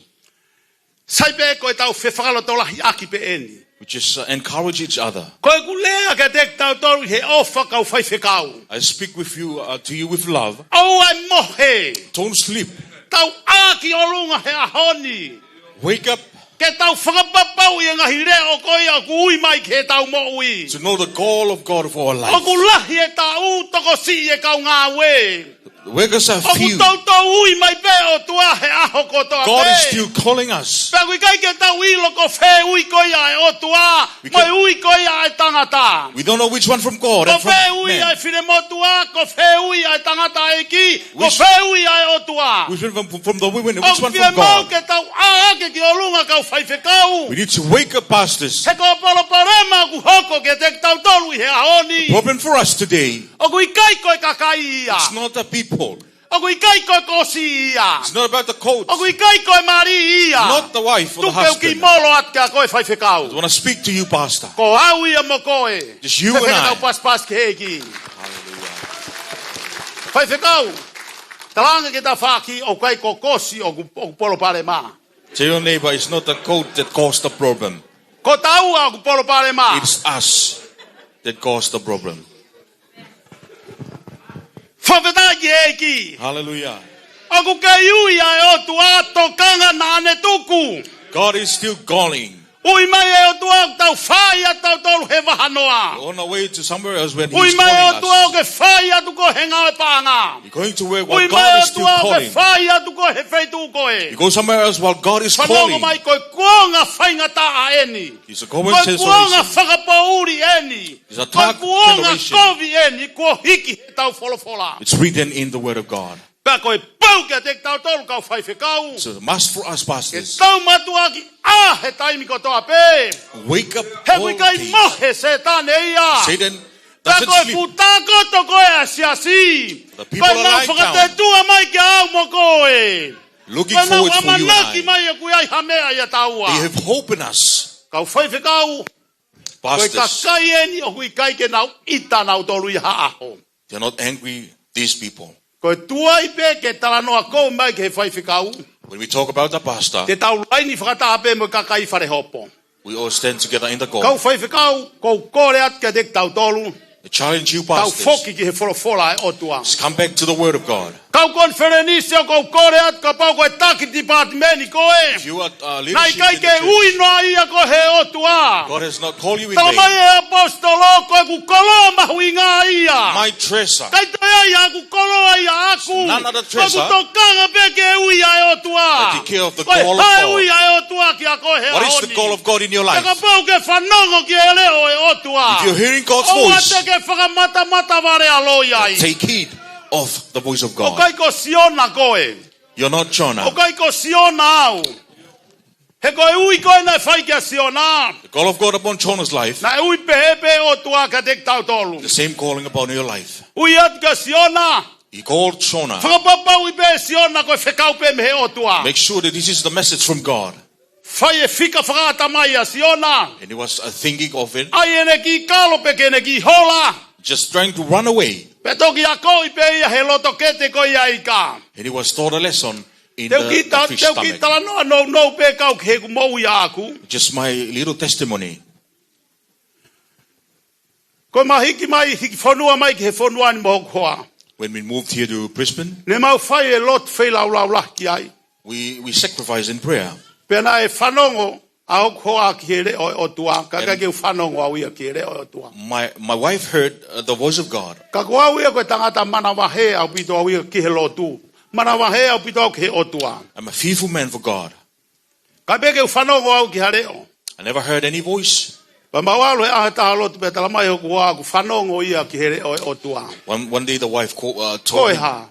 she heard the voice of Ko God. taua ke ta alu ki Brisbane. We are going to Brisbane. Kai pe ke umahino ia e au pe au. Hoko ato e pe lo tuenga hei tau la. Pe au pe ke taimi kua whakamooni. It came to a time Pe nau lotu i au. Ke mahau mohok hoa ke mahiki mai ke whonuani. and they blessed him and sent them to Pe hau Brisbane. pe nia he tui. E neka ke whanongo au ke re o tua. Just came by faith. I didn't hear the voice of God.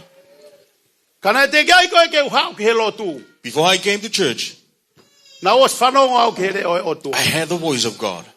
Na te gai ke tari e au e o tua. Heanga i kusio koe a aku. I haven't converted. Nei aho ia koe aho Christmas a sapate. One of the Christmas days on O Sunday, tui koe tahiwa walu hiwa e ni. 1989, Na kore mai kua ke ma alu ave ia ke he lotu. Pe tangi alu koe te alu au ia mo ku kau ngā mea. my wife told me to drop her to church. Pe na ku alu au ia mo ngai kau ngā mea ko e ni. And I didn't drop him. I went with my friends. Pe na e tā ia iau he. Kou tui pe koe fou ngai ano ui au e eki. And this is the way of God calling him. Na walu ai o whauri he mea lere kou. Kei whakatamai ki he taimi ko ia. I was still with my friends and I drove the car. Pe na e hoko e whainga taa ke au nei mei more aku mo ui. It was an accident happened and I almost lost my life. Pe na ule ai ki he o tua. And I spoke to God, Eiki. Lord, Kei manatu i pe he eiki. Lord, still remember this. Ka pau ke te ke whakamo ui au.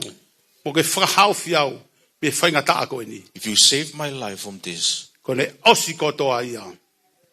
I will, E kai te utoe whai ngai mea nau fōu mai ai. I will turn away from all that I've. E na uongo i re o tua. Then I heard the voice of God.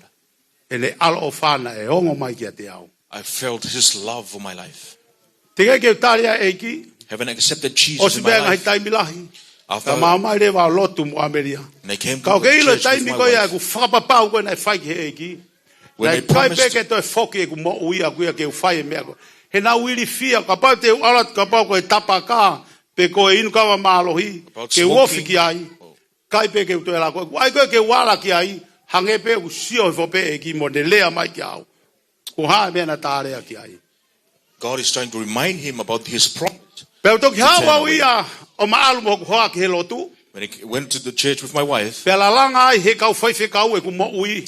and they bring up their life in Kana o whanongo Christianity. pea uia ki he reo o tua. But I already heard the voice of E God, ne alo ofa mai ki au. his love for E him. kaito e ngalo e aho ia ko ia na Never whapapau ai forget ki e ki. the day that he promised God. O kou tui he ahoni. I believe today, Na ia e aho na ke fōu ai ha mea pehe. it was the same day that he went through in life. Ka koe ku fōu aku ia i he mea kou talanoa ki ai. But when I went through this, Na wongo i au e mafi e o tua. I feel the Na mighty of wongo i au God. e ofa mai ai o tua. I felt the love Na of wongo God. i e ne whakahauwhi ko e ku mo ui. I felt that he saved Toko taha my pe. life. Na mau toko toku he mea lere ko i. Three of us in the car. Pena e motu ai huvanga e whakatapu e va e.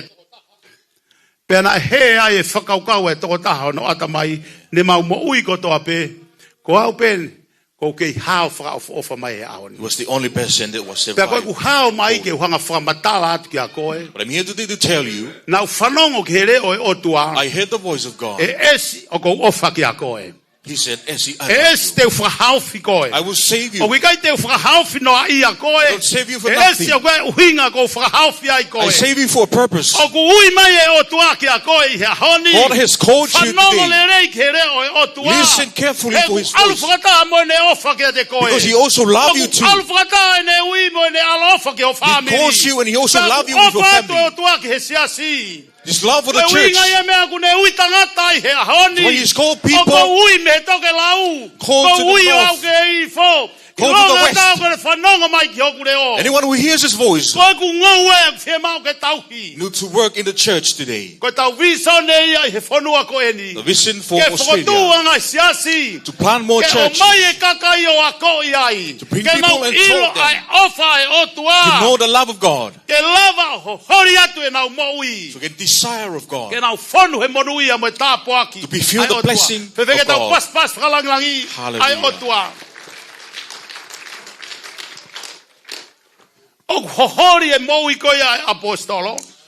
Apostle desire for God. To reach out for what?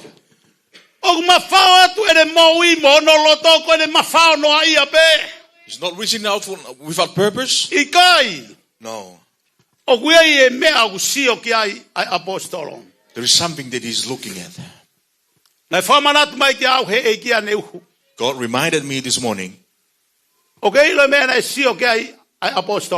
know what the apostle was looking at? He was focusing on the cross. The cross. We can do it anyhow we do it.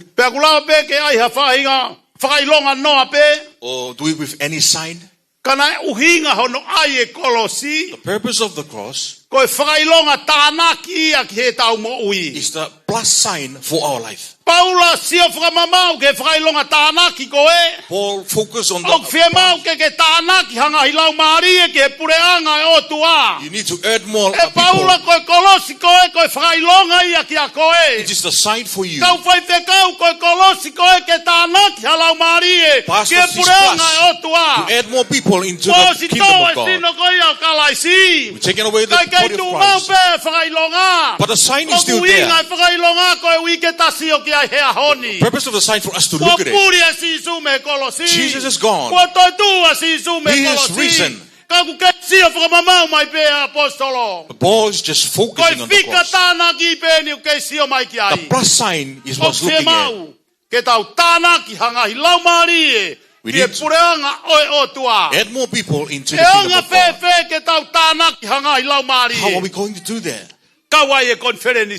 And also the conference, Bible study, the home group, our praise and worship team. Everything that you do, that is the call of God for your life. My purpose is to add people to the kingdom of God. I shared with my brother, and he told me,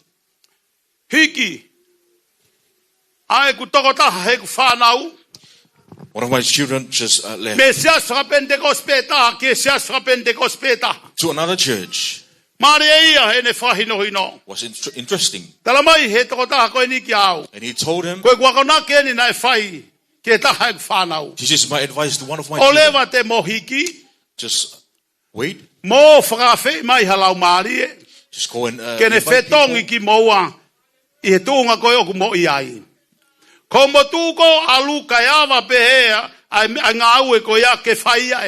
Because when you leave, who is going to do the job that you done? Speak to you with love, church. If you're thinking to leave the call of God for your life, God's work is in order.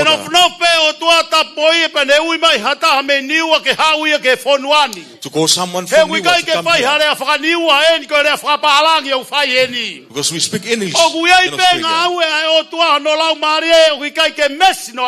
The work of the Holy Spirit is in order. And he told him, children said,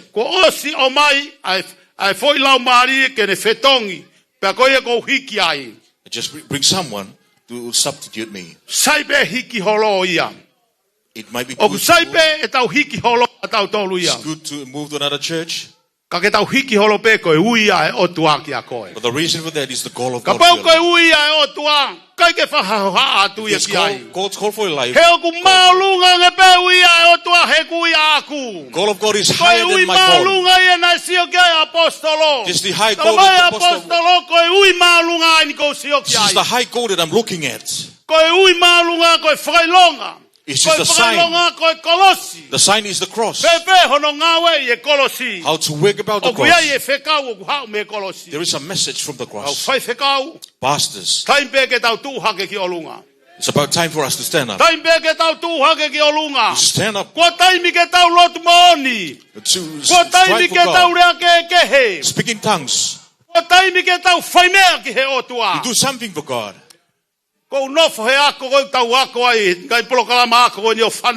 Focus on the teaching in our conference. I was taught from the word of God. I think you are talking to myself. It's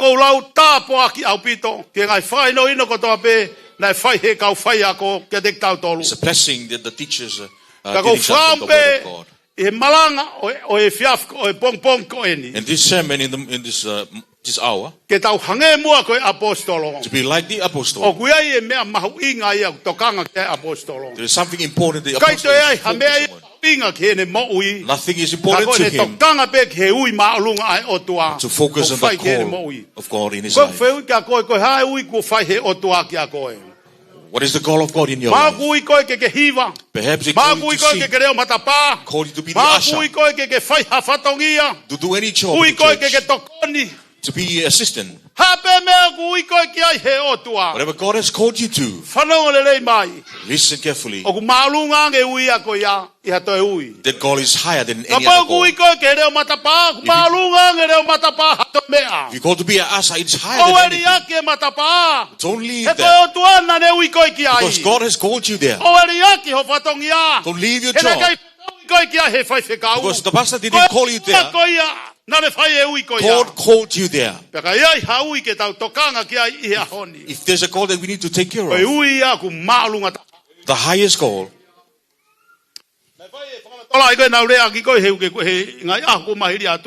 Encouragement that I did the other day. But the next conference is about the heroes.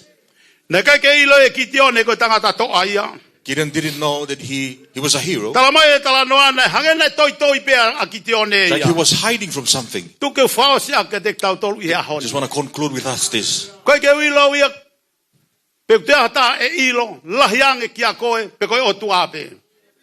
Is there anybody else that know better than you, but only God? Gideon didn't know that he's going to do things for God. Nobody told him. The angel of the Lord came. He came to Gideon. He was hiding. I don't know where you are today. I believe that you've been taught by the word. 5 years plus you've been I believe there's good things in your life. Never fan it to flame. You are a department leader. But nobody come to you to tell you you are that person. This call is for you. Gideon just didn't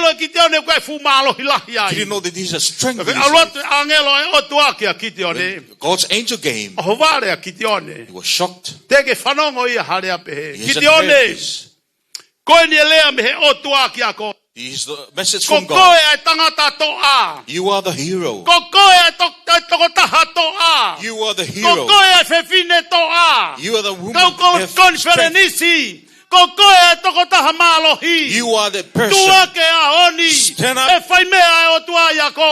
God will do things through you. God has called you. It's a higher call. And then he stood up.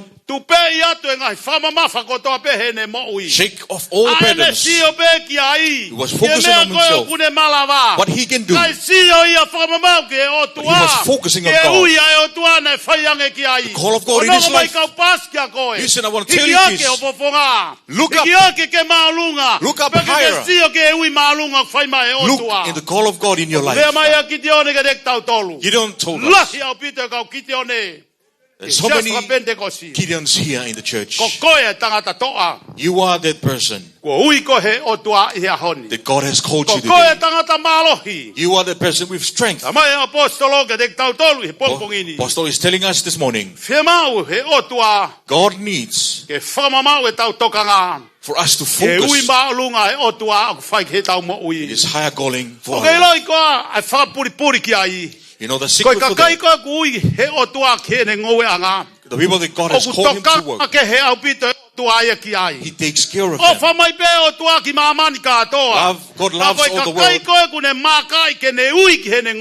But the people that He called to work for Him, it is special care. There's a problem that you're going through in the call of God. Look up and say, you called me. Remember me because you called me.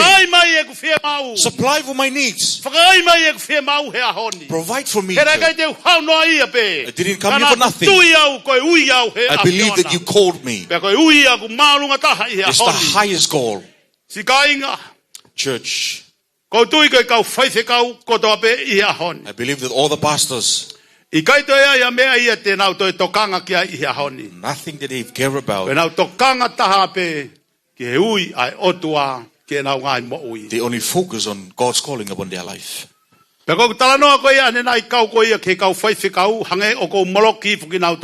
I was sharing about the pastors, he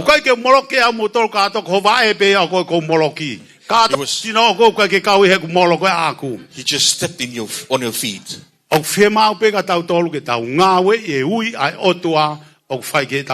need to work on the call of God upon our life. There are people before us that called by God. Perhaps you go back there. Just pretend to the person that called you. Don't run away from God's calling. This is our hope for Australia. All the AOG churches, they're multiplying to cover all Australia. Not only our church, this is the church of God, to win people into the kingdom of God.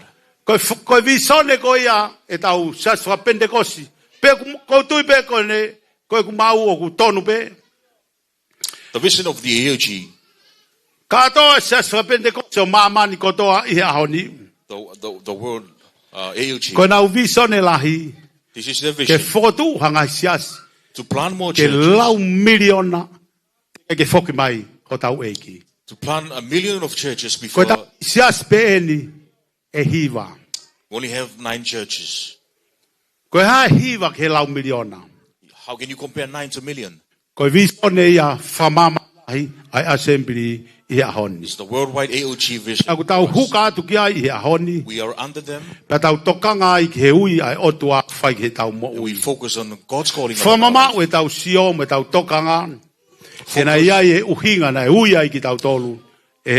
Because there was a reason why.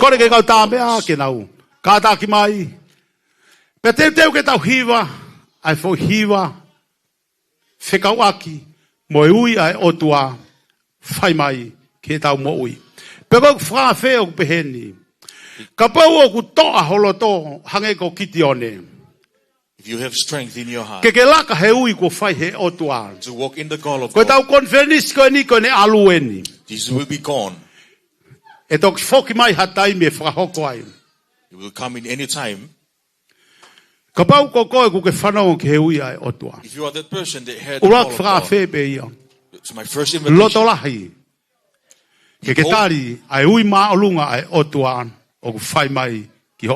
To answer the call of God for your life.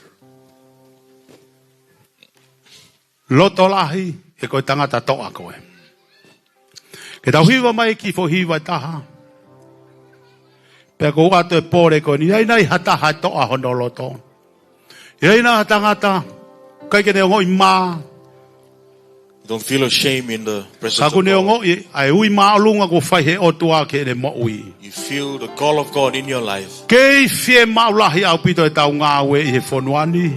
There's much more work to do here in Australia. Koe o tua, tene ia te koe, mawai pe. Be with you always. Kene tokoni kia te koe. To help you. Ke tau hiwa mai ki fo hiwa taha.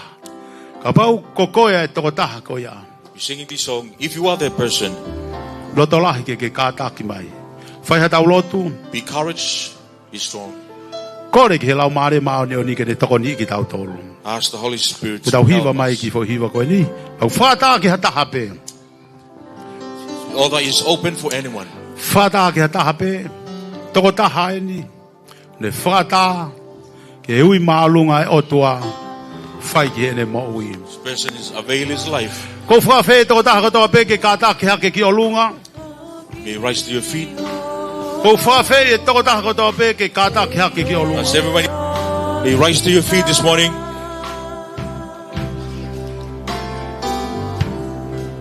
Hallelujah. Hallelujah. Hallelujah.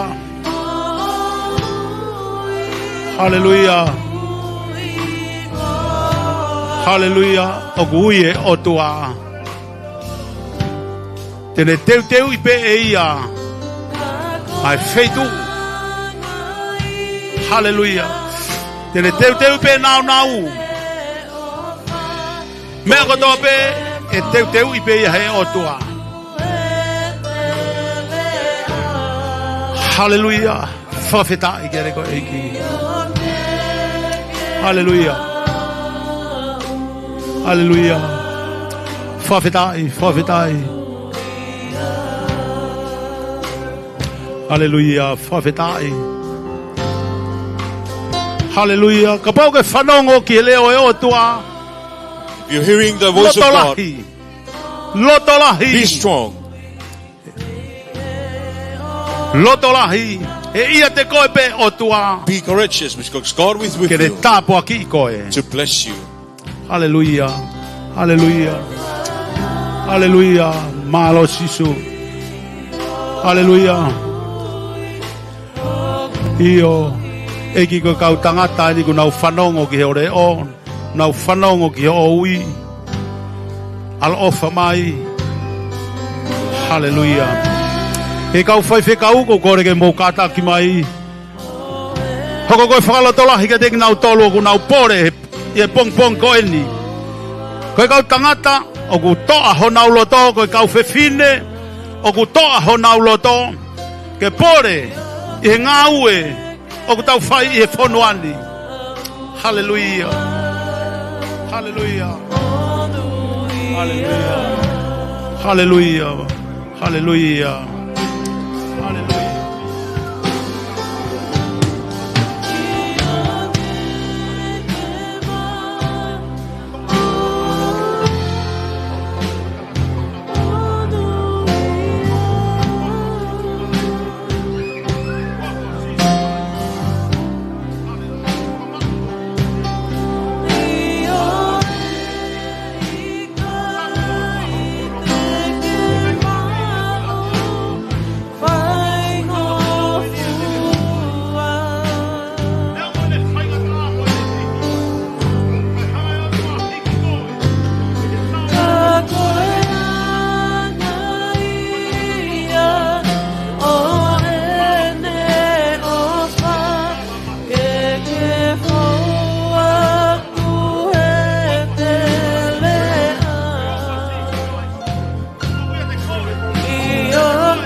hape ai ui ai afio. Ele mo. Sisu kalaisi. Ele koia pani. Lau mare maone otua. Ele koia pani lau mare maone otua. Eki alo mai. Hoko mai ho malo hi. Hoko mai ho ui. Te ota mai o eki he pongpong ko eni. Lahi kau tangata. Ka ko eni ko tukulolo ate mo ui ota mai o eki ke afiona. Sisu kalaisi ko mo eki. Amen. Te ta fai pelo tu ni ka ke kore peke ke ali mui mai ke ngau pe ko taloto. E o tua ma o ko hau he pongpong ko eni. O ko whanongo ki o ui. Pea ko tari io at ki afiona. E o tua mafi. O ko tukulolo kakato at ki afiona. Whai mai ho whina ngā lohi e ko mo ui. Ko e ku loto la hi ko hi pe ko e ui ko ke whai ke mo ui. Ala ofa mai eki ke o whare. Ala ofa mai eki ke o whamiri. Pea ngāwe a kea i ahoni. Amen. Ko e whakia ko ke whai ke o tua. O ko ke whaki o mo ui mo kotoa. Pea ala ofa e toa tene luka afta ke re koe he feitu kotoa pe. Te ke ia i tui ki ai. Ko e o tua tene mui tene mua ne malu i koe. E wafa si sukalaisi. Amen. Hallelujah. Whawhetai e eki. Hallelujah. O kui kai lahi ha mea ia ke o tua. Hala. O lahi ia ke te koe. O kui kai ke lahi ia ke o tua. Whaingataa ia ke te koe. O kui kai ke whaingataa ia ke o tua. Mamafa ia ke a koe. O mamaa pe ia ke o tua. O kui mau e o tua e ke ia. Ia kalaisi. Ia kalaisi. Te ke mau e tau atai na kakato. E kai te ke mau e koe e tau atai na kakato. Ka ke ia kalaisi. Ka kua i e ui ma kehe ai o tua e ke o mo ui. Ka kune tari ke heka mai ki loto. Ka kune tari ke heka kakato mai ki loto. I he wafa sisu kalaisi. O kou lea i he tui. O kou palofisai i he wafa sisu kalaisi. Heka kotoa mai. Heka kotoa mai mho whare. Heka kotoa mai mho whamiri. Heka kotoa mai ho sino. Heka kotoa mai mho loto. Heka kotoa mai mho atamai. Heka kotoa mai mho palani. Ka heka kotoa mai i he ahoni. O pehe Jehova ngai kau tau. Te ungau hikoe ke whou. Te ungau hikoe kai te ke hange koe ane a whi. Te ungau hikoe ahoni koe pou. Te ke ngau hikoe koe toa. Te ke ngau hikoe koe toko taha maalohi. Heka mai kotoa. Heka mai kotoa. O kou i heni kou alo ofa ke te koe. O kou i heni kou a whio e mea kotoa pe. Heka mai kotoa ke te au. Te ungau atu ke te koe. Te tataki koe. Te whakamanu ia koe. O pehe Jehova ngai kau tau. Kua whasisu kalaisi e mo whamalo ke te koe.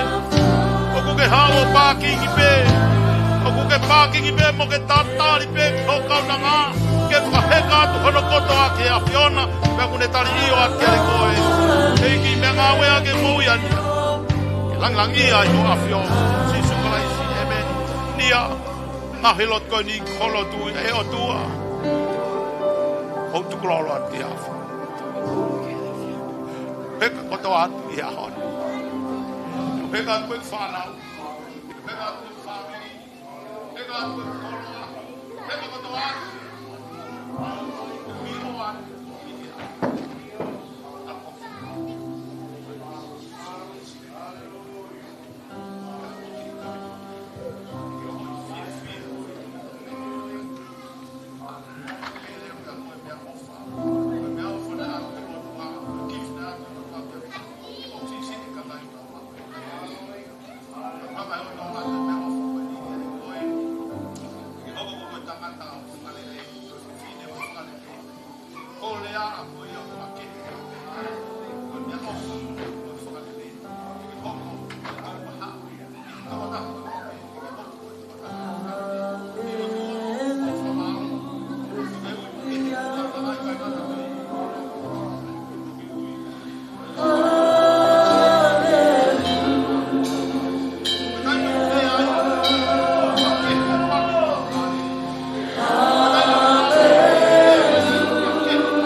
Hallelujah. Ora ka ki mo tolu ka ni mui ki mo kata ki mo a pe ai fo a kilano. Ki na tolu pe ko nyo na ui mo ani.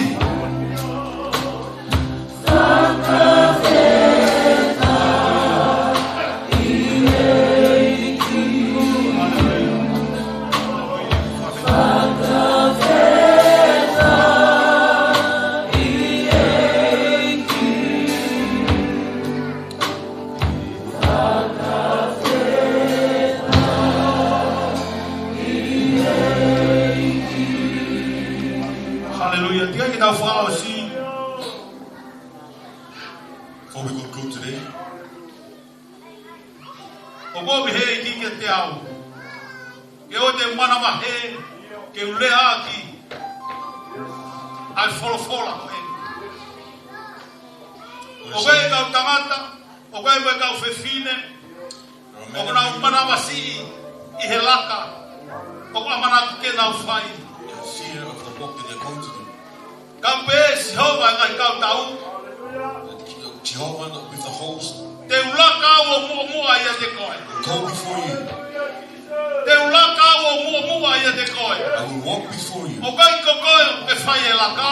It's not you who do the Wo work. Jehovah te fai e laka ma au. I am Jehovah who do the work for Ma you. go fema ke mui mai e te au. Get you to follow me. Pe te maru I ko he feitu ko to pe te ke ai. Protect O you. pe wherever. Jehovah o ngai ka tau pe te tau pas. Falang langi ai ki. Hallelujah. Famalo ke ke wi ko ka tangata, ko ka fefine. Ko na fa pau e na mo wi. Ke na muy ke ui ko fai he otua ke te na tol. Thank God for these people. You're going to take this path to reply to the call of God for their life. Fefiala yo ku loto ko hui ko laka o mo fai he pongpongini. I'm delighted because of the thing that you've chosen today. Pe ko fambe ke tika ke ose tau conference.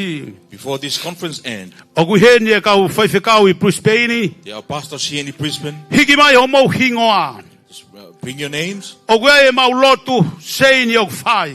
There's a prayer. E ave ho mo hingoa ho mo whanau ho mo family ki ai. We mention your names in Ke mau prayers lotua ki he eiki. to take them to the Lord in prayer. Ke ne malu iki mo tolu. To protect you. E koe pula lele ia ki he fonuani. You are the seeds. Ko to he pong ko States eni. Ke mo hoko. Koe kau mui o kalaisi. that we have planted to take to Koe be the kau ngā followers. ue. Oi pure anga oi otua. We work in the kingdom of God. Koe ko whamalo lai ke mo tolu ko toa pe ko mo lava mai ki mo ani. So thank you to all who came to the throne. Tawangi ke anga he otua mafi o tapua ki mo tolu. May God bless you. Kai all. ngata pe ho mo loto la he laka ko mo fai I You honi. have the pull to Ka walk ke today pehe ai pe hoko atu ke ka ho mo ui. and be like that until. Fefe ke tau pas mai ke lang ia o tua. Hallelujah. Malo o pito. O wha fe ko toa ki mo tolu ke mo kata ke atu ke mo nofo anga. Tikai ke whafoki ki he taki he pongpongini. Before I give back to the leader, Ko tau proklama. Hoko ko ia e whiawhi ko tau proklama lahi ia. our next big program in the evening. Ko tau whaiwhi kau mi Amerika ko e kone tāpuni e tau proklama I he anai. Pastor Tutai Talakai will be preaching the word in the evening. Pe kono inga e kua ke whai ha tau whawhi ki he orita I he pongpongini. There is no altar call today. Ko tau malanga nai whawhi mai tau osi tau mau me tokoni tau mātuku atu o whawhi mai ngai lau maari e. After the lunch, you may go and invite some He people. gui tau tolu he o tua ke tau hoko e whakamoi lau maari e. God has called us to win people. Into the Whawhi mai e whai e tau malanga whakaosi anai. Our last sermon will be in the evening. Pe malanga I ke tek tau tolu e whaiwhi kau Amerika. And Pastor from America Ko whaosi e tau konferensi. will conclude our service. Pe koe apongpongi rewa. And tomorrow, O tau tawataina rewa. Koe haa mea te ke whai apongpongi. Ka koe taimi taha apongpongi. Ona ke tō mui ai. Te tau hiki rewa me he apini. Ki he ape taha guofi atu ke he whetu o ke nofo ai. yeah, we're getting closer to where we are. E tau whai e tau katoanga whaosi tau konferensi koe kai mea kai pe. Mo e tau sio ke ngai skiti ai whanau malo au pito. We'll be having Kore ke tau our, te pas whalanglangi ai eiki. Tiro. Hallelujah. O tua mafi. Ke haau pe ngeia. Haau pe langi. Haau pe nau. Gloria. Ko toa ngai lelei ko toa pe. Tau ia moe a Fiona. Ia sisu kalais ko mau eki. Amen.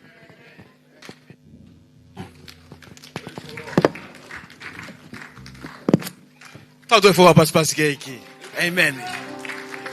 Ko wila ku kake mu whawhakatatari mo tolu ki he kana time. Hey? Owa. Ka koe tūko he taini mi is not yet. Ki hanga ke toko taha tūri ki high five ki ai. High five ki ai. Tange ki ai. Koe osieni. Ko e tahu ke tūri ki koe.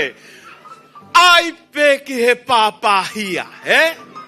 Hake koe lau e Palestinian ne nai. Ko toi au koe ka apongi pongi. Ai pe ke he teke teka. Amen. Whawedai ke iki. E tuku mahe ke he ku kei repair tau ngahi mea toko ni i he tūri ki koe. Ka e tuku mahe kau hiwa hafo i hiwa e taha. O wai me whanki skiti he. Ke tau ki his. Uhinga he koe kia ha sea i tu a he. Ke ngau e aki. Mahalo whawhange pe whanki sea koe ni. Mo tau sio e pe mo tau popo la me pe tūri ki koe ni. Sio hei pe fukau tā mea whaka ofa. A sene, O te keike ose uhiwa ia na nau wako i sene, Koe ka uhiwa ini na nau hiwa na toi Opera House mo mea.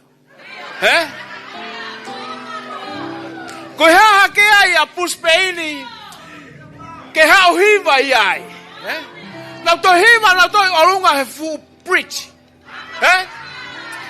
Sio ko ho whai ngā maari O kuke mau laivi hanga tonu ke he fukau hiwa. Mana tau sio pe tau tolu he TV. Te kiai ke mo sio mo to he kau hiwa koni. Ulahe unga hiwa una honga teu i.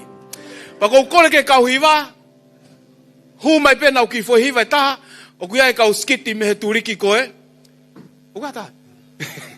Unga pate nau ki mau pe tau taimi. Kato ki whalea mai me i. Me he holo ki tau hua tu kiai. Amen. Pas keiki.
God is good?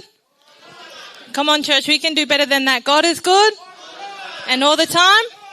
Amen. Amen. We're just going to do a performance for you. We were meant to do this last night for the youth, but we didn't get up to doing it, which is okay. So we're going to do it today in front of you all. Just a little testimony for the youth. You don't have to go to parties and nightclubs. You can praise the Lord in church. Amen. So yeah, enjoy, guys. We also did this dance just before, but a lot of you guys were late, so we're going to do it again. Enjoy.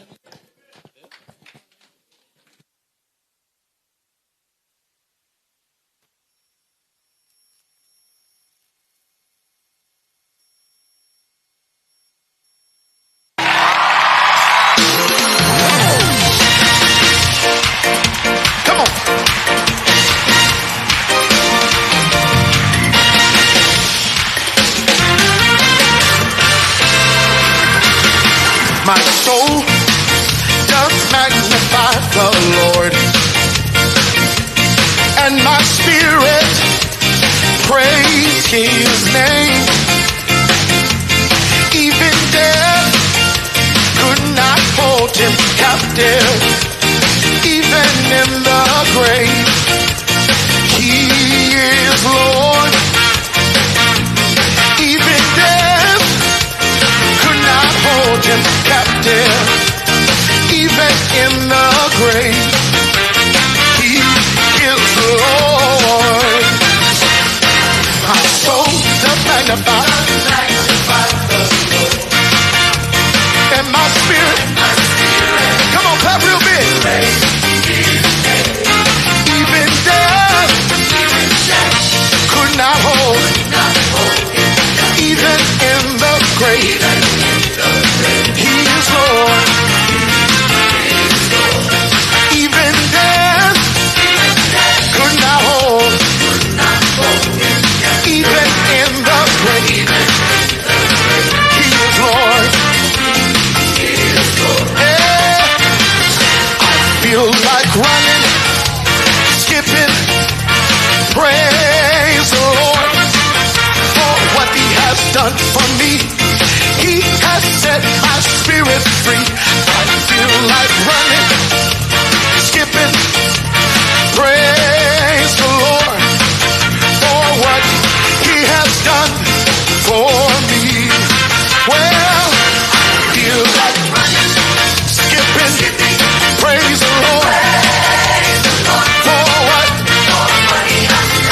He has set my spirit. I feel like skipping, praise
shoes off. You're on holy ground.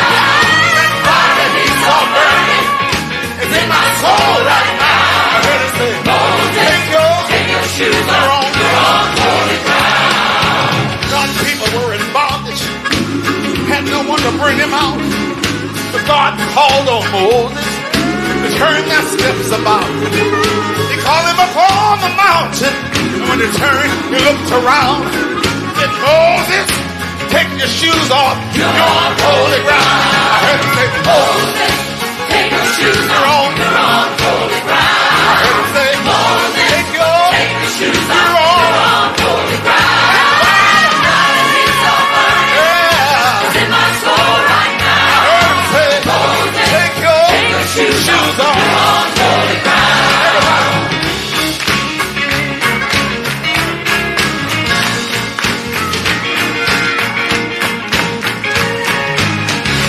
In this day in which we're living, we're just waiting for our change. So until God comes to get us, we should of his love proclaim. To a dying world, go tell him to be ready when the trumpet sounds. So it'll be alright if our shoes come off, because we're on holy ground. Moses, take your shoes off. You're on holy ground. Moses, take your shoes off. You're on holy ground. In my soul right now. Moses, take your shoes off. You're on holy ground. Do you know God saved your soul? You're on holy ground. Did he wash you clean and did he make you whole? You're on holy ground. Well, I went to the river and I've been baptized. You're on holy ground. God saved my soul, that's the reason why. You're on holy ground. Calvary Church. You're on holy ground. God saved my soul and he set me free. You're on holy ground. Gave me joy that I can't explain. You're on holy ground. Gonna keep on dancing in Jesus' name. You're on holy ground. Moses, take your shoes off. You're on holy ground. Moses, take your shoes off. You're on holy ground. In my soul, right now. Moses, you got it in your soul. You're on holy ground. Moses, take your shoes off. You're on holy ground. Moses, take your shoes off. You're on holy ground. In my soul right now. Moses, take your shoes off. You're on holy ground. How many know you're on holy ground? This is not just any ground. This is holy ground.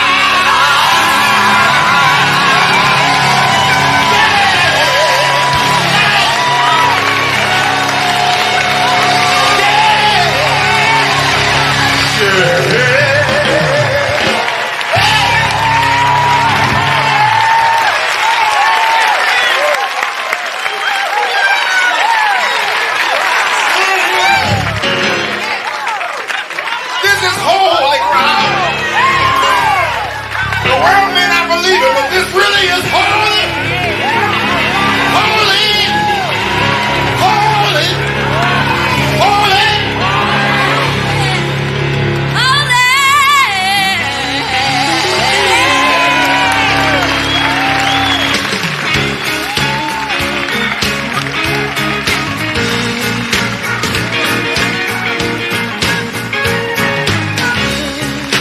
Do you know God saved your soul?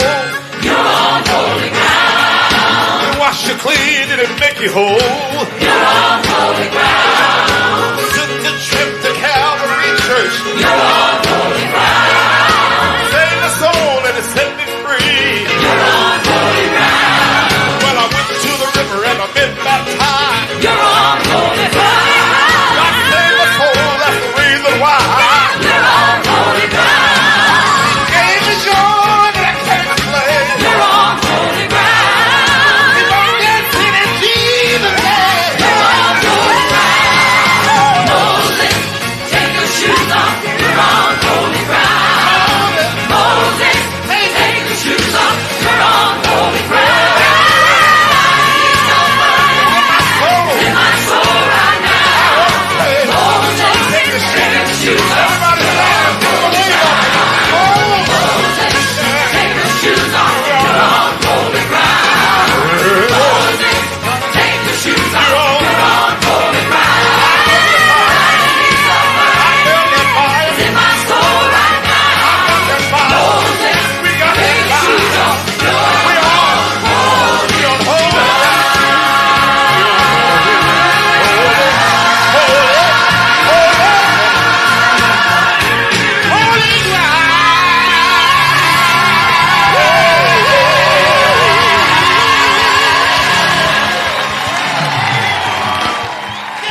Hallelujah. Tato fo pas eki. Amen. Ko malia he ki lave Palestini. Ko hinga he to la he kautapo o maulotu. To la he kautapo o maulotu he mau siasi tau te fito ke mau iuf. O ku mau manava si ina vai mau to alu pe mo kautamata tau o to lele mau iuf kon ko he te konferenisi hoko. O fu ko mau laine ko loto. O ku mau ilo ko na mo ua to ko lahi e turiki koe. O ku laine e fa pe nima. To ko lahi au pito ia. Ka ku te foki ke tauni ke aloha ke to ue taha. E ke mau ke hao he Stacy. Ka ku sio atu. Ke kata amana atu. O ku fe mau e ke nau to manga nau to ka ki level taha. I kai ko ia. Hange ko lau ko ka fai fe kau I he ako ko na tau whanongo ki ai. Mea mahu inga ke Filipe I loto. Hange ko usia ke turiki ko ki pas mang turiki ko. Fefe turiki ko. Hallelujah. Kulele ya Sihova. Amen. Owa ai ke pehe. Kai ai pe ke mau e oli. O ai ke fu mau e oli, ai pe ke ta whaka mātoa to pe he mea e lolotonga ai eki. Amen. Fu toko lahi au pito e maulai ne ua mau tolu. He ngaku fe mau ke whakatoko sii. Vai ki lau ia whai whekau. Kai whewhe lai nei mua. Ua, kakau koe moha anga. Whakapeta eke eki, ta whaka pasi ke eki. Lava mai he, guai e hiva ia turiki koe. Ta mai manatu guai hiva na turiki. Koe koe manatu. Koe foi hiva amanatu, ta koe foi hiva amanatu. Kai koe foi tuaki amanatu e fai he ahoni. Mawhetai ke eiki, lava atu ki ai pe foi chikite ta. Foi taimi koe ni tukuanga manatu. Nai talamai e toko taha mea ko manatu ku wai ene polo kalama ke hoko. Opet, okay. Mawhetai ke, mo pas ima manatu. Tokanga laha manatu ya tari e ku foi fehui ane nai.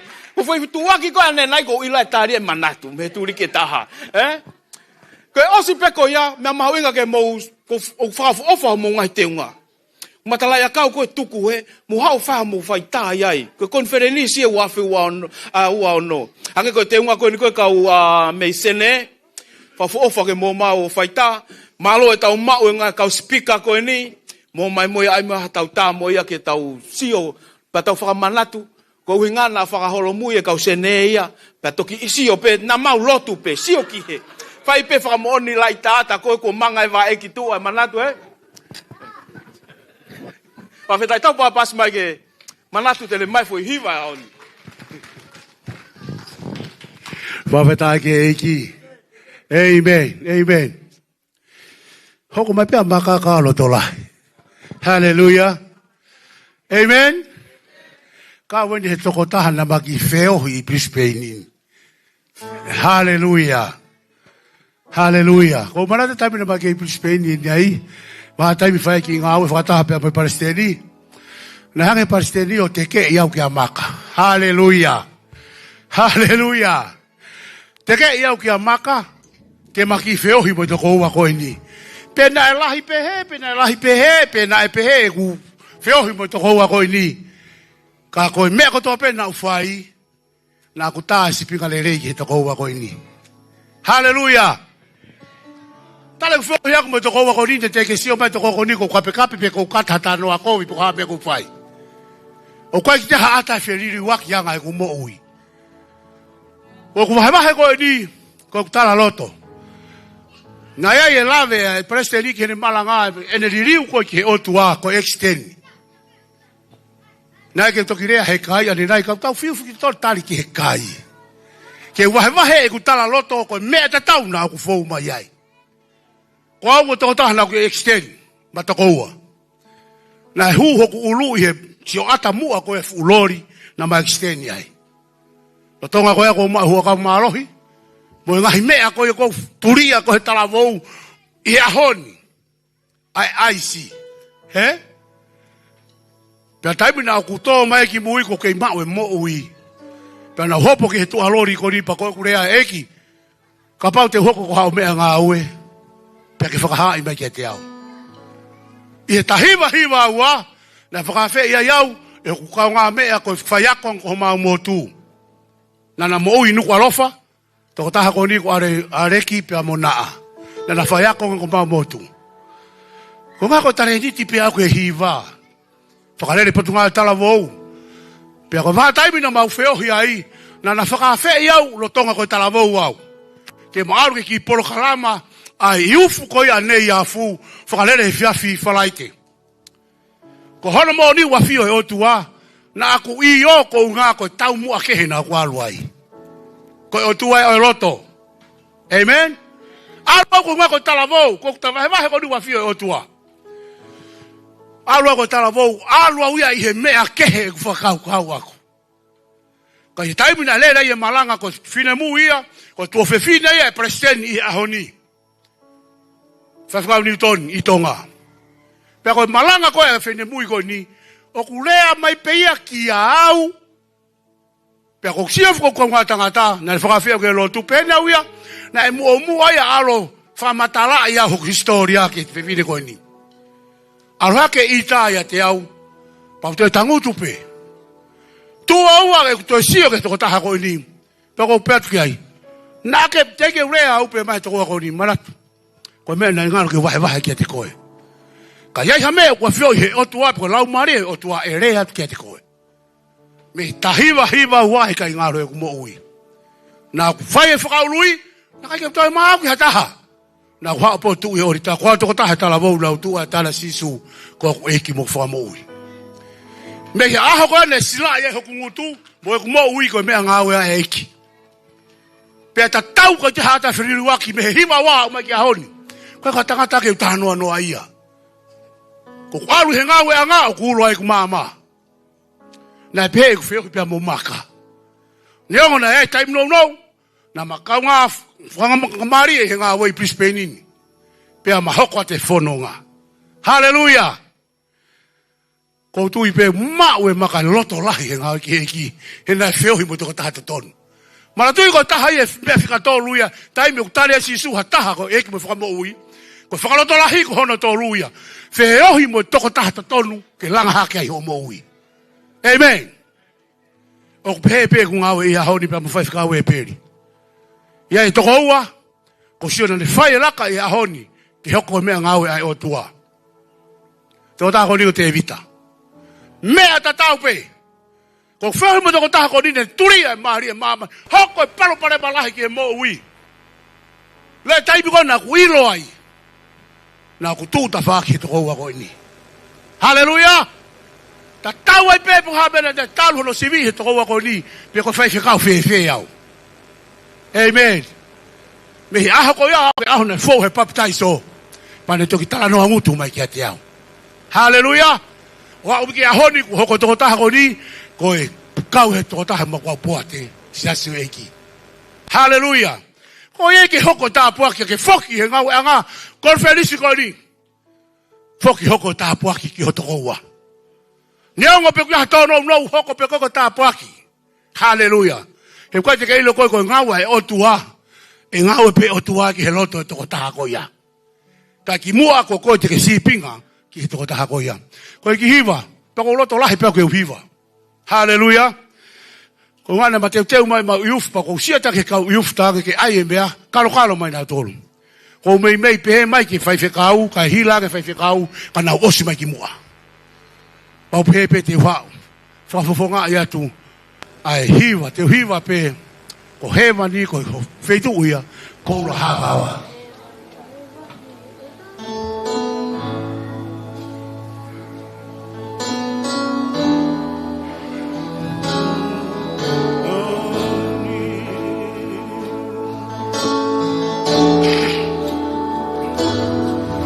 Moru iai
God is good.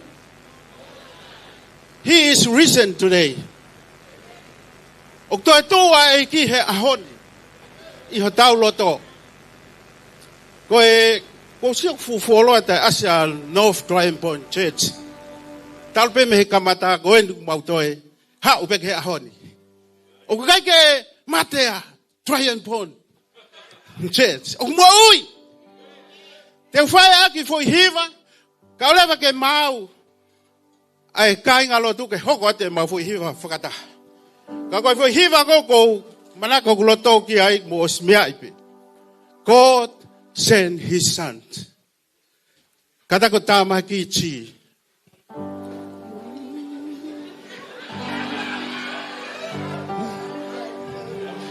God sent his son.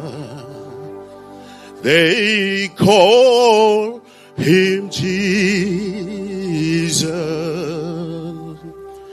He came to love,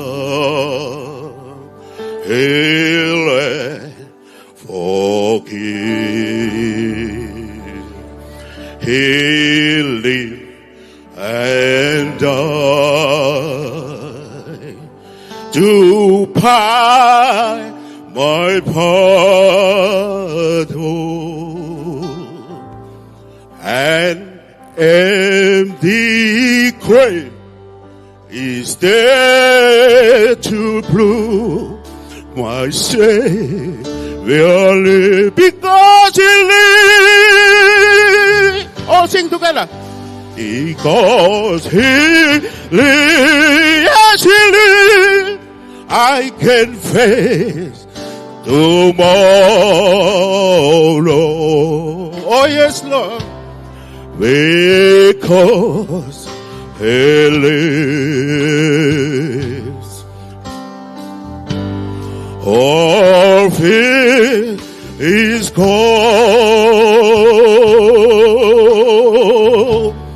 Because I know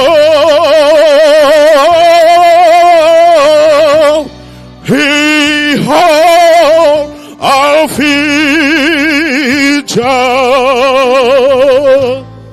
and life is where the living is just because he lives. One more, because he lives. Because he lives, yes, Lord, you live, I can face tomorrow. Because he lives, he lives in our hearts. Oh, fear is gone. Because I know, you know, oh, he holds our future,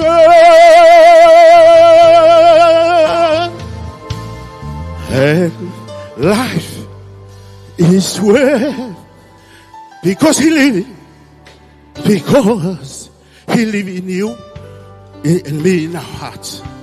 Praise the Lord, because one more, because he lives. Oh yes, Lord, I can face tomorrow,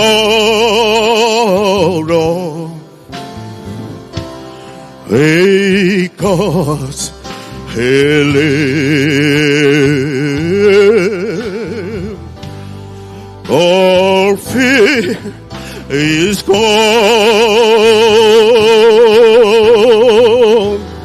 because I know, yes I know, he holds a future, and life is where living just because He lives. Woo! Because He lives. Of what?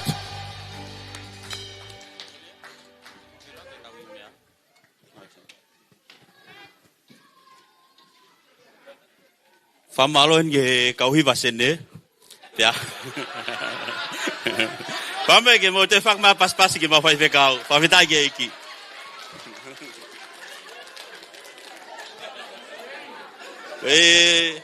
Ane po na fai mau fa familia anofu he mau nofu anga. Bago eke me vekau. Wa ha ta ha ni me to kan ge pena eke ta ta ha pe mau kai ngalo tu. Bago mau ko ta ni kai ngalo tu e. Ikai malo.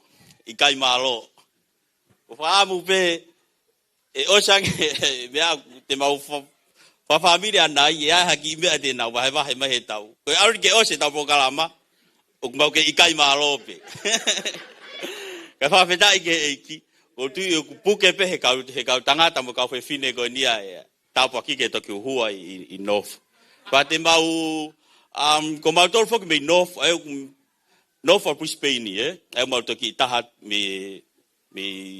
me siti aka ki me hoa e ua pe mau fa taha mau ta pe mau pe e lokani he Palestine mau fa tangata mau fa mi arma to ke tukunga ke ne saving mo fangi me pe nga ke mama ka nga sa tau mau osigo ni de mau tango fo ka to nga programa ko to pe te mau ateni mai ki ai fa fetai ke ki hoko tau fa taha mai ke conference ko ni ke ako e tau mo ui ba ko taha ai ki mena mau wa ne po fika aki pa mo tau ka venga ke reach out pa mo ka kapa nei ke fu no foi mau toka nga pa mau mama fa ki o reach out pa mo reach out na no foi mau toka nga ke toko taha na fa kau ke reach out mai ka ko e pa mo au ke ta mai ke aho ko ni ke takau ai whainga maari ke takau I he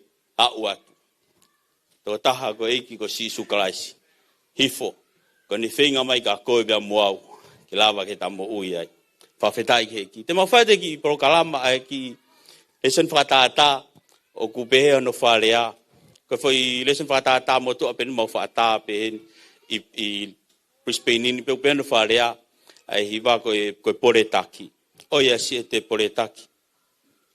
Ai fatongia tau silo tau pe ko fat ai tau fa hinga ke fatongia ko o helotu ai tau finga ke tau malanga ai pa ko fa amu ya ki he kau tangata mo kau fe fine ko ni ke he ni mi lokani ko mau tolu ko mau tolu tupu oska to he mari fa fitai ke iki daga ko pa wa ta fe evange ki nofu evange pe to kondi te te whakaukau ko ka pa fitai ke eiki haleluya ogu fufie ma o vite to kondi inof kai fa fitai ke eiki ko ma to tu pueni ai ko si ko iki tahane to tu pu no fueni e to ki hu mai e to nga to tu pu ogu line fitu ngo full wono ngo full fa fitai ke eiki te mau rak pe mau ki fo exini go ni ka hilia te mau toki hokat ke mau fo hiva ka ko tu ma ka fe kawe e mau ki exini te mau finga ke mau tu kwa tu pe he mau lo tonga mau fa exini fa vitai ke ki amen.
ke whatongia.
Feta agora. Ja, u hena foi mais cantar.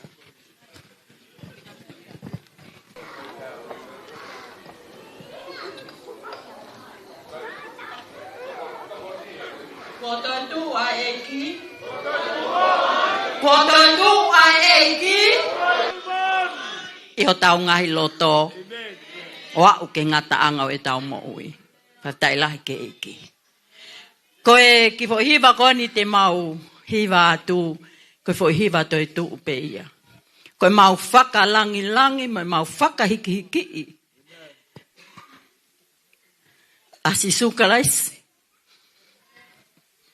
Na ne whaka kato ne mo uita e toi whehuia. Ko hipe ko koe pia moau i ahoni. Koe ki fo hiva te mau hiva atu o kataki. Te ke whae mau hiwa, ko mo whampe ke mau lawa te mau fo vesi lau loto. Pa koe whae vesi ko ia, koe vesi peia ko mo osta wanga peo mahi o loi kotoa. Ko sione wahe tolu vesi tahao no, wha o kotoa peki ai. Meia senesi kia whakaha, koe kosperi no taha peia. Sione wahe tolu vesi tahao no. Hena e ofa pe ai o tua ki mamani. Koia na ne fuaki no alo tofe ta ne whakatupu. Koia kotoa pe e tui piktai kia te ia. Ke oua na auha ka mau ai moita ngata. Sione wahe tolu vesta haono. Mo mea mai lewa ke mau ki fohiwa. Ko toi tu u, ko amanaki anga ya o tau tolu ke moita ngata. Hallelujah.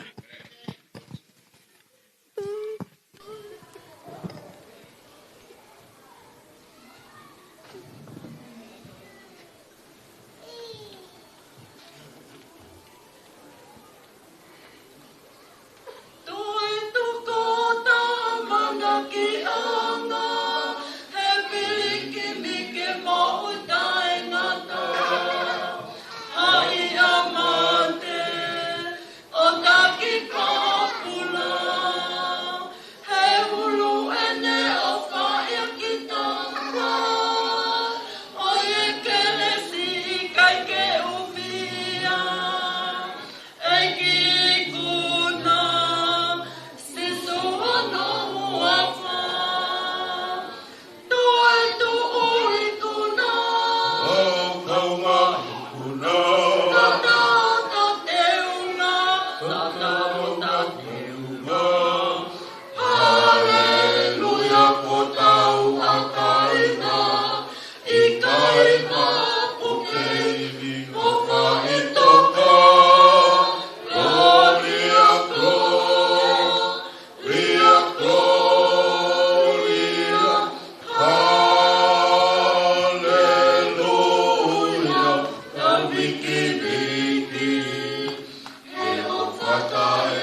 Nhiều cái tiền máu cũng có thể biết mà về trên này còn là đại. Cái qua ba lên thì còn về đi qua nên là chừng có gì quá. Đúng có đi vào một đây vô đi anh. Vì cái hoàn nào quá ít đó. Với qua ở sân star bên. Ông có phía cái ở bên mù siêu máy. Ông tới phía cái anh cầu vào bên đây để mau có cái mà phải để đi con đủ tao mới cùng ngáo với my system.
Todo fogo mas paski.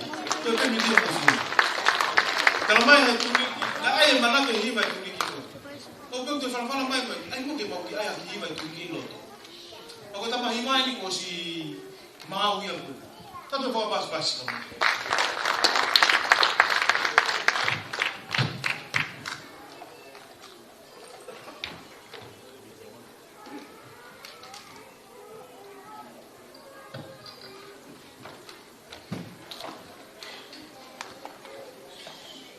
Rồi bảo họ lo ngồi còn sự mua rồi đi, còn mà họ thì có cái cầu tam mà cái này. Tôi kia mấy cái conference lại tổ lại cái nếu uy ấy áo cái tai này. Kalau si urak ya kau tanya kau ini.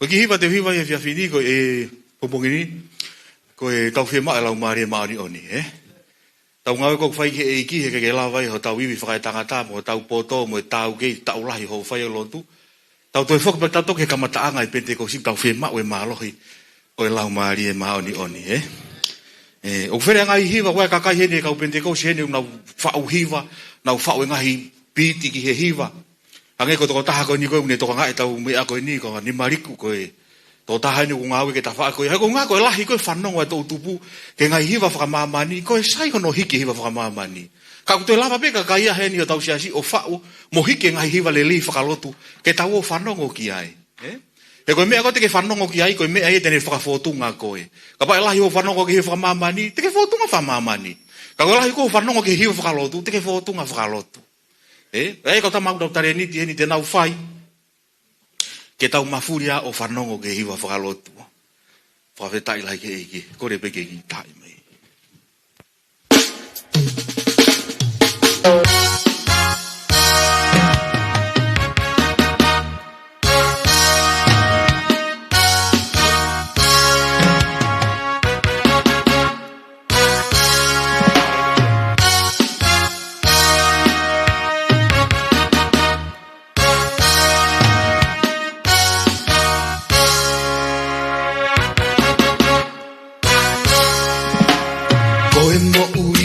Vai ki he eiki o ku mahulu atu pei ko e mo ui o ku o fono ngai ko e mo ui fonu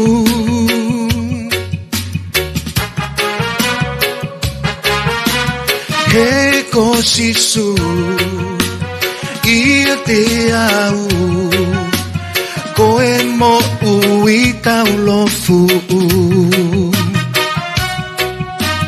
Koe mo ui oku o whono ngai. Koe mo ui tapu aki.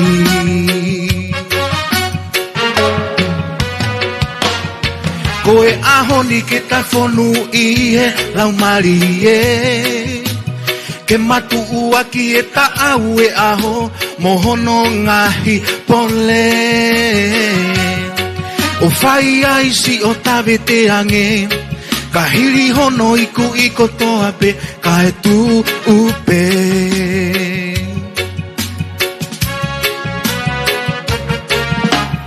Amanaki kuo tonoa. Iho o falala. Iho nima. Fihitu upe mo e hala. Koe motuhi ahova. Mo e otua. He kosisu. Ia te au. Koe mo ui tau lofu. Koe mo ui oku o whono ngai. Koe mo ui tapu aki.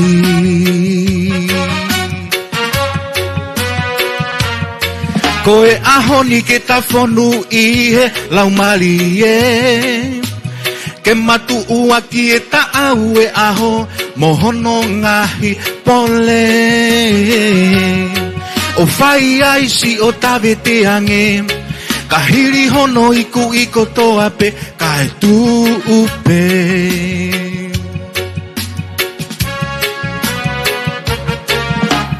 Koe mo ui i he ikuna.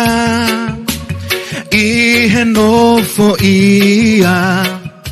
Ki taua. E lau mali e oe otua. Ko Immanuela. Hono hua wha. He ko sisu. I te au. Koe mo ui tau lofu. Koe mo ui oku o whono ngai. Koe mo ui tapu aki. Ahoni. Koe ahoni ke ta whonu i he lau mari e. Ke matu uaki e ta au e aho mohono ngahi pole. O whai ai si o tawe te ange. Ka hiri hono iku iko toa pe ka e tu upe. Ahoni. Koe ahoni ke ta whonu i he lau mari e. Ke matu uaki e ta au e aho mohono ngahi pole. O whai ai si o tawe te ange. Ka hiri hono iku iko toa pe ka e tu upe. O whai ai si o tawe te ange. Ka hiri hono iku iko toa pe ka e tu upe. Malo. Hallelujah. Tato e whukamas pasikeiki. Amen. Ko ila ko foi hu mai pe aku e ku ke osili. Kai ke fu fia ko he pe ko hu mai e. Ko whakamu ke aku ke turi ke ta. Kai ko ia. Ka io ko taimi kana time. Whawhetai ke eki ko ka kato e tau ngahi mea ko toa pe. Ko ilo pe wai ngā special oku nake teu mai ki ai. Ka ko hinga ko tau taimi he tainimi. Ka ko kole atu ko taimi fitua nai. I he tāpune tau konferene si lava mai ki ai mohu specialo ke tau whakakakato ia i ai i he taimi fitu ai e whiawhini pe. Ko ia ko kole atu ke he kau whaiwhekau ke mou kole atu ke asa ke take atu e kau whaiwhekau ke to e hua atu ke he tau whanofo ko mau mai tau mea tokoni me he ta whaaki ko e ofat ke te mou tolu ko mata lele ia he ngahi teunga ke mai matalai kau ke whaihamu ki whaitaa ki ai ko hinga ke Fafu ofa mo teu. Amen. Ko kolet ke asa takiat mo e fononga ko fefekau. Malo apit. God bless.